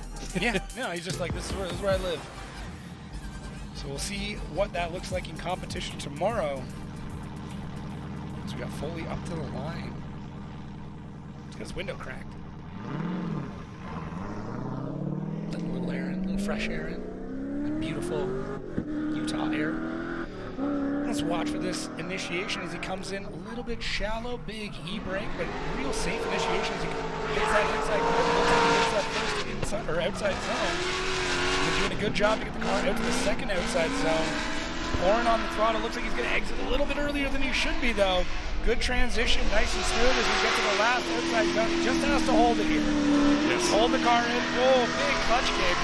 That car was gripping up hard, though. Yep. If I remember correctly, this was the driver at the finish line where we were debating, or was that someone else? Because it isn't incomplete, so that would kind of back that up. Yeah, But I believe you're correct. So, yeah, looking at him, it's kind of a vanilla initiation. I wanted to see a little more flick, but he didn't have a good line. I'll give him that. Good line, smooth transition, minimal handbrake, but he probably could have done without it because he would have been a little deeper in this outer zone too, as he is essentially absent the first 80% of it. Good smooth transition here, but you can hear the car just bogging up. Big clutch kick right there, and just trying to keep the tires lit and complete the drift through the finish line. And I think he's definitely gonna have points, and I would almost venture to say low 70s. Okay. I mean, I feel like he's kind of earned that. Well, I take that back. I take that back because of outer zone 2. It was very absent there, and 3 kind of got out of there fast. But so he's definitely got points on the board. Will they be enough to keep him in the show? You gotta find out. We shall see. I can't tell you that right now. It might be enough. It might be enough at this point. There's a lot of desperation in the air. There's, these drivers are probably frustrated, and they want to get on the track. They want to get these runs down, doing everything they can. But man, as we listen to that replay, that clutch kick is a big one. You can hear that bog just like. It's not a sound that you want to hear, but it is a sound I enjoy hearing. So 71.66. Color me corrected. Wow, yeah. Great job on that one. Yeah, but I redacted. I can't take credit. So we'll scrub it from the record. Good job, Foley, keeping it in the game. So I mean, now that he's got that score, besides our big hitter, that we have coming up later on the line, like Chen and Brudsky, he's Foley's sitting pretty.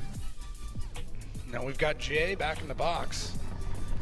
So Jay with that big hit earlier, going off track, tipping a wheel, and just right out of the gate, he is going for it. There is no waiting here. So let's see. Was that a rolling start? I think so. I don't even know if he stopped that stop sign, but great initiation there. Does a good job catching that first inside clip in that first outside zone. Sets things up to the second outside zone. We do see that big e-brake. He gets back on the power. He's a little bit shallow through outside zone 2. Car running real grippy. He's running way more horsepower than he's probably used to. That car is very loud as he misses most of outside zone 3. Way too grippy. But points on the board. Points on the board, but will they be enough? There was a lot of deficits in this run. Let's break it down here. Good initiation, handbrake, holding on to it. Good proximity to the inner clip 1. Excellent fill of outer zone 1. As we transition there, you can see him stab the handbrake a little bit, set himself up. Again, he could have went without handbraking it in there. I don't know if it's out of muscle memory or habit, but these guys just got to go a little faster than they're comfortable with. He would have filled that zone better and probably would have set him up better for outer zone 3 if he transitioned later. So he got in at the end of it. I mean, it's tough to see because there's a lot of rubber marks over it, but he did end up making it into 3. For sure. But just looking here, you can see him grab that handbrake. He doesn't need to swing the car around. The car's already drifting the other way. Mm-hmm. And he would have been a little deeper in outer zone 2. I don't think it would have been fully, but at least he would have gotten the points of, getting into that zone, getting at least a tire in there. But right there, I mean, I guess he missed the dirt a little bit at the end, but that's kind of a moot point to look at outer zone 2 again, going into outer zone 3. Again, stabbing the handbrake, I feel like, I don't know if it's the way or the style of the car set up that every time he's got to pull that to set it up to get the car settled. But just maybe break that habit. My gut radar here, I feel like that car is one of the faster ones out here. You think so? Yeah, it maybe just the way the camera's panning. I'm not sure, but that looked really, really fast. I mean, we obviously know guys like Ben Hobson that are just insanely fast around this track. Yeah, when you have 1,100 horsepower. Oh man, but yeah, Jay's on 71. Yep, that's exactly what he needed, and look at that smiling baby boy. Super nice kid too. Absolutely. Oh man. Super polite. He's very polite. Is it a Canada thing? I do think that's a Canadian thing. So as we're getting these scores in, we're gonna see how this all shakes out. All right, big supercharger out of the hood. Coral works on the side of the door. Big initiation. Cole Richards. Yeah, Cole back in here. He is an aggressive young driver with a giant wing on the back of that car, and he looks like he is fighting something. We're seeing that car bounce up and down, front to back. Downforce. It's that second outside zone is not what you want to see. He crushed on the third outside zone. Absolutely. But it looked like he was trying to get the car settled, and the more he was working to settle the car, the more it was being disrupted. Yeah. So that seemed like some frustration in there. This is what we're looking like so far. So this gives you an idea of where guys need to kind of slot in there. 65 still where you need to, 65.66 is where you need to get above. But yeah, we'll see. Think it's enough? Richards run? Yeah. Yeah, I think. I mean, it's he's got to improve. He's running on an incomplete right now. He fills in outer zone 1, but again, like you said, if he would have continued on that trajectory, and outer zone 2 would have been a lot better. If he could have scaled ahead a little bit. Well, like you said, outer zone 3, good transition there, nice smooth arc into it, and stayed in it. Good job by Richards there as he finished out the run. I think he thought there was an outer zone 4 out there at the pass finish, but next year. Yeah, next year. Let's put the outer zone 4 in there. Yeah, take another look at here as we slide into outer zone 2. Can't really see it here, but see how shallow he is. He's not making too many corrections. There's not much you can do when you're that shallow. You can't bring the car out and have it look good. But again, doing a great job here in outer zone 3. He finishes the run. He'll get some points on the board. How many points is it going to be, judges? That is the real question. So is it going to be enough to get him in the show? I think so. I'm going to hedge my bets and say that's going to be enough to get above that 65 that we're looking at right now. The question is, where is he going to sit in that ranking? And then the next question is, does that threshold of 65 to get in change? Absolutely. 73.33. Cole Richards. Taking our number 1 spot here in our last chance, last ditch. Knockout. Yeah. Knockout. One of those things. Out. Best of the rest. Does it come through that much? Oh, yeah. Oh, I don't even know I'm doing it. Well, it's because I have the Midwestern one, so like one of our photography guys, Kyle Cross, always, when I say boat. Oh, I hear the boat. Jack Davis, let's see what he's got. Ooh, a little hesitation there on the initiation as he sets himself up for that first inside clip, which he did a great job with. First outside zone looked like it could have been a little bit deeper. Doing a good job getting into the second outside zone. Look at him locking that angle and holding the car through it. Great job. Not super fast, but we talked about this. You don't need the speed right now. You need to fill the zones, hold the angle, put that throttle down, and that is what we were seeing here from Jack Davis. Damn. Excellent. Great job. Yep. Yeah. You could definitely hear, I mean, how much angle he had, and the car was just working really well. Like you said, it didn't look like it was fast, but because it was at such an angle and the engine was wound up, he just did his job really well here, checking all the boxes. Very, I don't want to say it's a conservative run, but just really good. Filling out outer zone 2 here. He transitions, making a nice smooth arc into outer zone 3. Very little wavering. I mean, you can't ask for much more besides what? X Factor points. We'll see if he gets any out of the judges on this run here. Very good proximity to the inner clip 1. Even better in outer zone 1. Little handbrake touch there. Left foot kicker. And going into outer zone 2, you know, stays the depth there. Looking smooth. Cool as a cucumber. Yeah. Yeah. No, it's good. I mean, I know he's been driving a lot this season. I've seen him everywhere. Yeah. And it shows, like, that seat time, and he's doing it in this car. That's the biggest thing. And it's tough because these cars are expensive and difficult to maintain, and it's a lot. But if you can practice in this car, that's good. Practice car is great. But having the car that you're driving in competition be the one you practice in, that makes such a difference. It's difficult because I was talking to Travis Reeder about that, and he's like, there's not many people that I can practice at that level with that's this comp the other hard part, yeah. There it 77. is. I was going to say that was my bet. He was going to take the number 1 in our knockout here. How can you not be cool as a cucumber with sunglasses like that? That is like the definition of cool. Love these headshots. Always love these headshots. Looks like we got Connor O'Sullivan on the line. Yeah. So we got 1 spot left for either Brudski, Chen, or O'Sullivan. Basically, one little buffer for Alex Licklater there, sitting in 31st. Yeah. I mean, if we were betting a man, anything can happen. We did see, because besides Jack Davis, those guys were the 3 incompletes in a row, including Brudski, who had to skip. So do not count out Connor O'Sullivan. No way. No way. Look at that initiation. Snappy but smooth, which is great. Holding that car at angle through that first inside clip. That first outside zone looked good. When you hold it all the way through the second outside zone, this is where we saw him struggle. Oh no, Connor. Count him out. Oh no, you can feel the anger. Oh no. Now, where this gets interesting with this is Rookie of the Year. Okay. He was in the lead for Rookie of the Year. Is that going to stay? Because Davis is the next one in line here. Right. Oh man. Wow. I don't need to be in that car to know how frustrated he is. I'm frustrated. I'm frustrated for him because if you go back through and look at who he has taken out over the years, like in different events, he has crushed so many people, and just this mistake here. Look at you can see the power. I don't even know what exactly happened. Okay, so he dipped.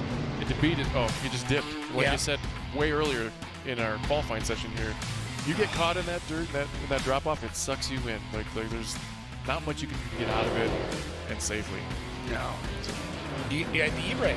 It's that e-brake. He was left foot brake. So right there, it happened. I was like, at first I thought, oh man, he's gonna not be counter steering in the drift, and then the dirt just dug in, and it was all it wrote. This place is unforgivable. If you dip a tire, it is a problem. Truly unfortunate. Yeah. Wow. All right. Well, this is what when we talk about anything can happen. Yeah. This is anything. So Brudski and Chen, so we got left. Both incredible drivers, both sitting quite well in the ranks right now, next to each other, 4 and 5.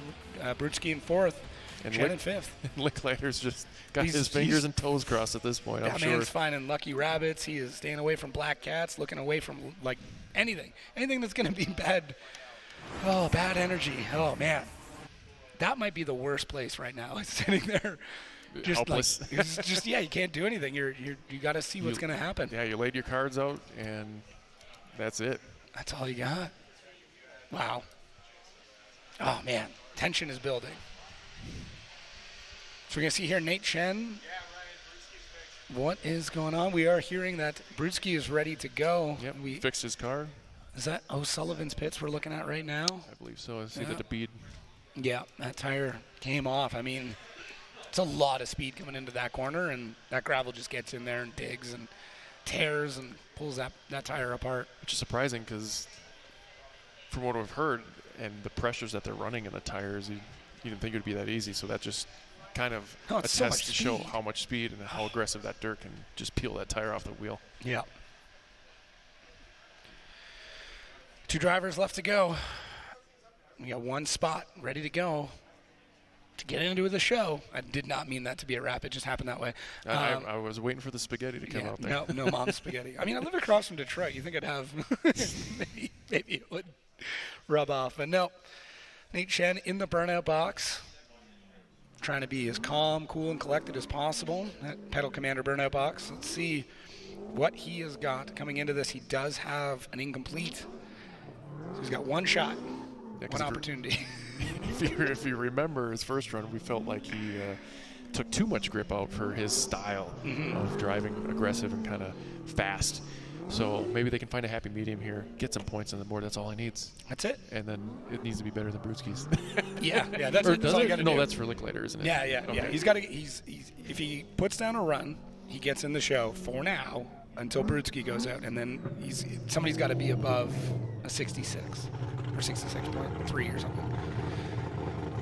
But Nate Chen, we'll see. He drives well under pressure, so I'm not going to be shocked if he throws something crazy down, but it's that fine line between crazy and chaos.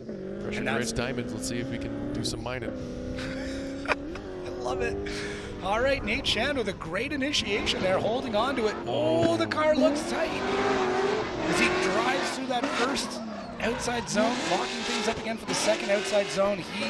He's fighting that car. That's what is drifting, and was that drifting to come through the last zone? He is driving angry. You can hear with the throttle as he puts it through the rest of that third zone. Yeah, I'd be angry too, because that looked like what we've been talking about the past couple rounds, and especially this weekend, about what is drifting, and it looked like there wasn't counter steer in that outer zone too. So let's recap it here from the Eye in the Sky, the Air Force replay. Blasting that inner clip 1, going real deep in outer zone 1, and then coming into 2, very shallow here, and he's trying to make all these corrections right before that point there. It looked like a straight move. Get another angle at that and see a better vantage point to see whether it was straight or not. So is it better than a 65? Is it incomplete? I don't know. Let's see. Let's take another look here. Look at that whipping, that initiation there, but it was a couple wheels off. Not an incomplete there.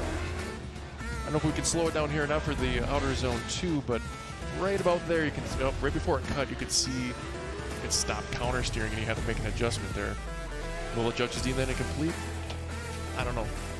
I'm really not sure. I can't take this anymore. This is killing me. This is crazy. Do you have high blood pressure? I do now.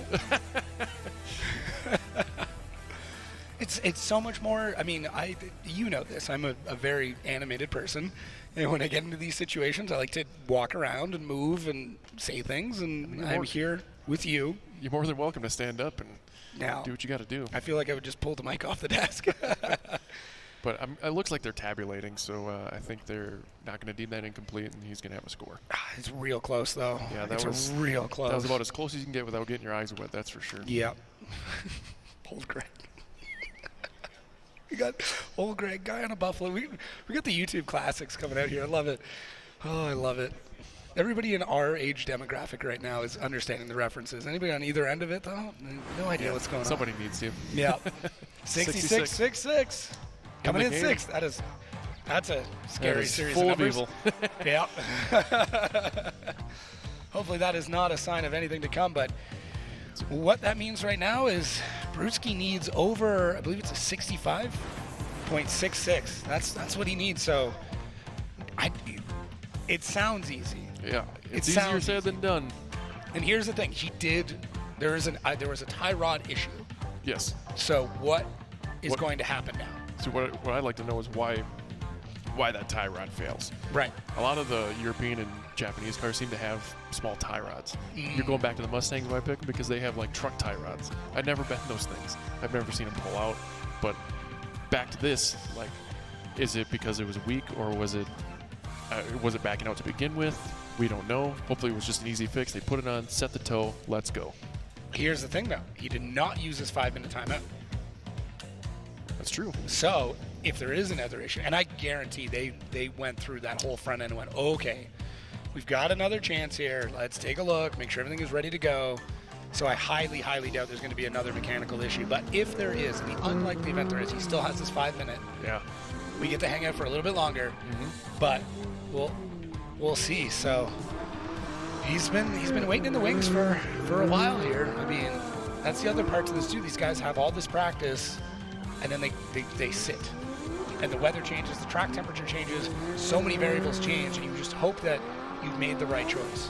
Yeah, we talk about the Utah weather here. I think we're in the time of day between when we started that the track conditions haven't changed all that much. We don't have a temperature gauge on the track or anything, but I'm sure it's warmed up just a little bit, but nothing that's going to be a huge factor in these guys' performance. It's not the big swings we see in like an Atlanta where you might be practicing in the day and then driving at night, right? Like that's wild.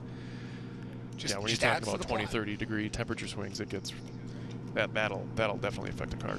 All right, here we go. This is our last qualifier. Dmitry Brudski, who's sitting in 4th overall right now. And you're telling me there might be a chance. But we need him to get over a 65.66, and let's see what Dmitry Brudski does. Great initiation out there all the way to the rumble strips. Lots of angle. Holds it together through the first outside zone. That was so close as he comes into the second outside zone. Dmitry gets back on the power of the big left foot brake and just dialing in the speed. This man is on one right now, coming to the edge of the track. Dmitry just hold it together through this last outside zone. That's all he needs. Oh, he's sitting right there, flirting with disaster. Dmitry Brudski. Whoa. Wow, look at Yeah, okay. So Outer Zone 4, Outer Zone 5, 6. There's the finish line. There it is. Good job. If anybody's listening, let's extend this track so there's no tires left after the first run. Yeah, but we don't mind you the straights. Dimitri.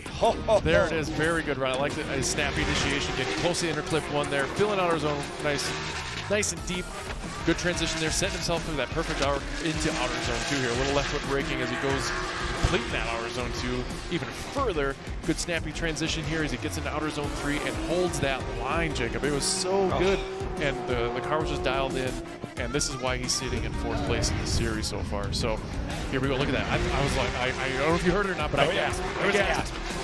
You know, that's one of those moments where I hope that gets him some X Factor points, because it definitely, you know, made my jaw drop a little bit. It was like, good that he pulled out of it, hit full angle in the initiation. But let's look at this Outer Zone 3 again. Just pouring on the smoke. Throttle, you can hear it hit the limiter a few times, and then he adds a couple zones later after finish. What's the score? I think it's super safe to say it's better than 65.66. No, he finished that run strong. I think we're going to see he potentially could be the best of the rest here. That was great. I think that's pretty safe to say. That was a great run. Yeah. Which, once again, that's going to put it in some weird spots, because Ben Hobson was 9th. How is this going to work out? Maybe just the same. Maybe. Who knows? And then you wonder, like, if that tie rod didn't break and he got this score on the first run, and then see, you're going to go wild. Oh, dude, I'm like, the tinfoil hat is ready to go. Oh, man. Oh, I love this. Absolutely love this sport. Once again, because anything can happen. Situations change so quickly. We say our #1 qualifier and our last round winner qualifying 9th. Dropping Ben Hobson coming way down. Here's our current points leader, too. Because he doesn't get those extra points to, like, make him sit pretty up top, which I believe would have eliminated a couple of guys. He's on the qualifying board, so he's going to be there. Like, there's just so many variables. And I know a bunch of people are speculating in the chat and comments. There it is, 86.66. Dimitri Brudsky, smiling for a reason, never settle. X Factor points coming out the wazoo, 86, 87, 87.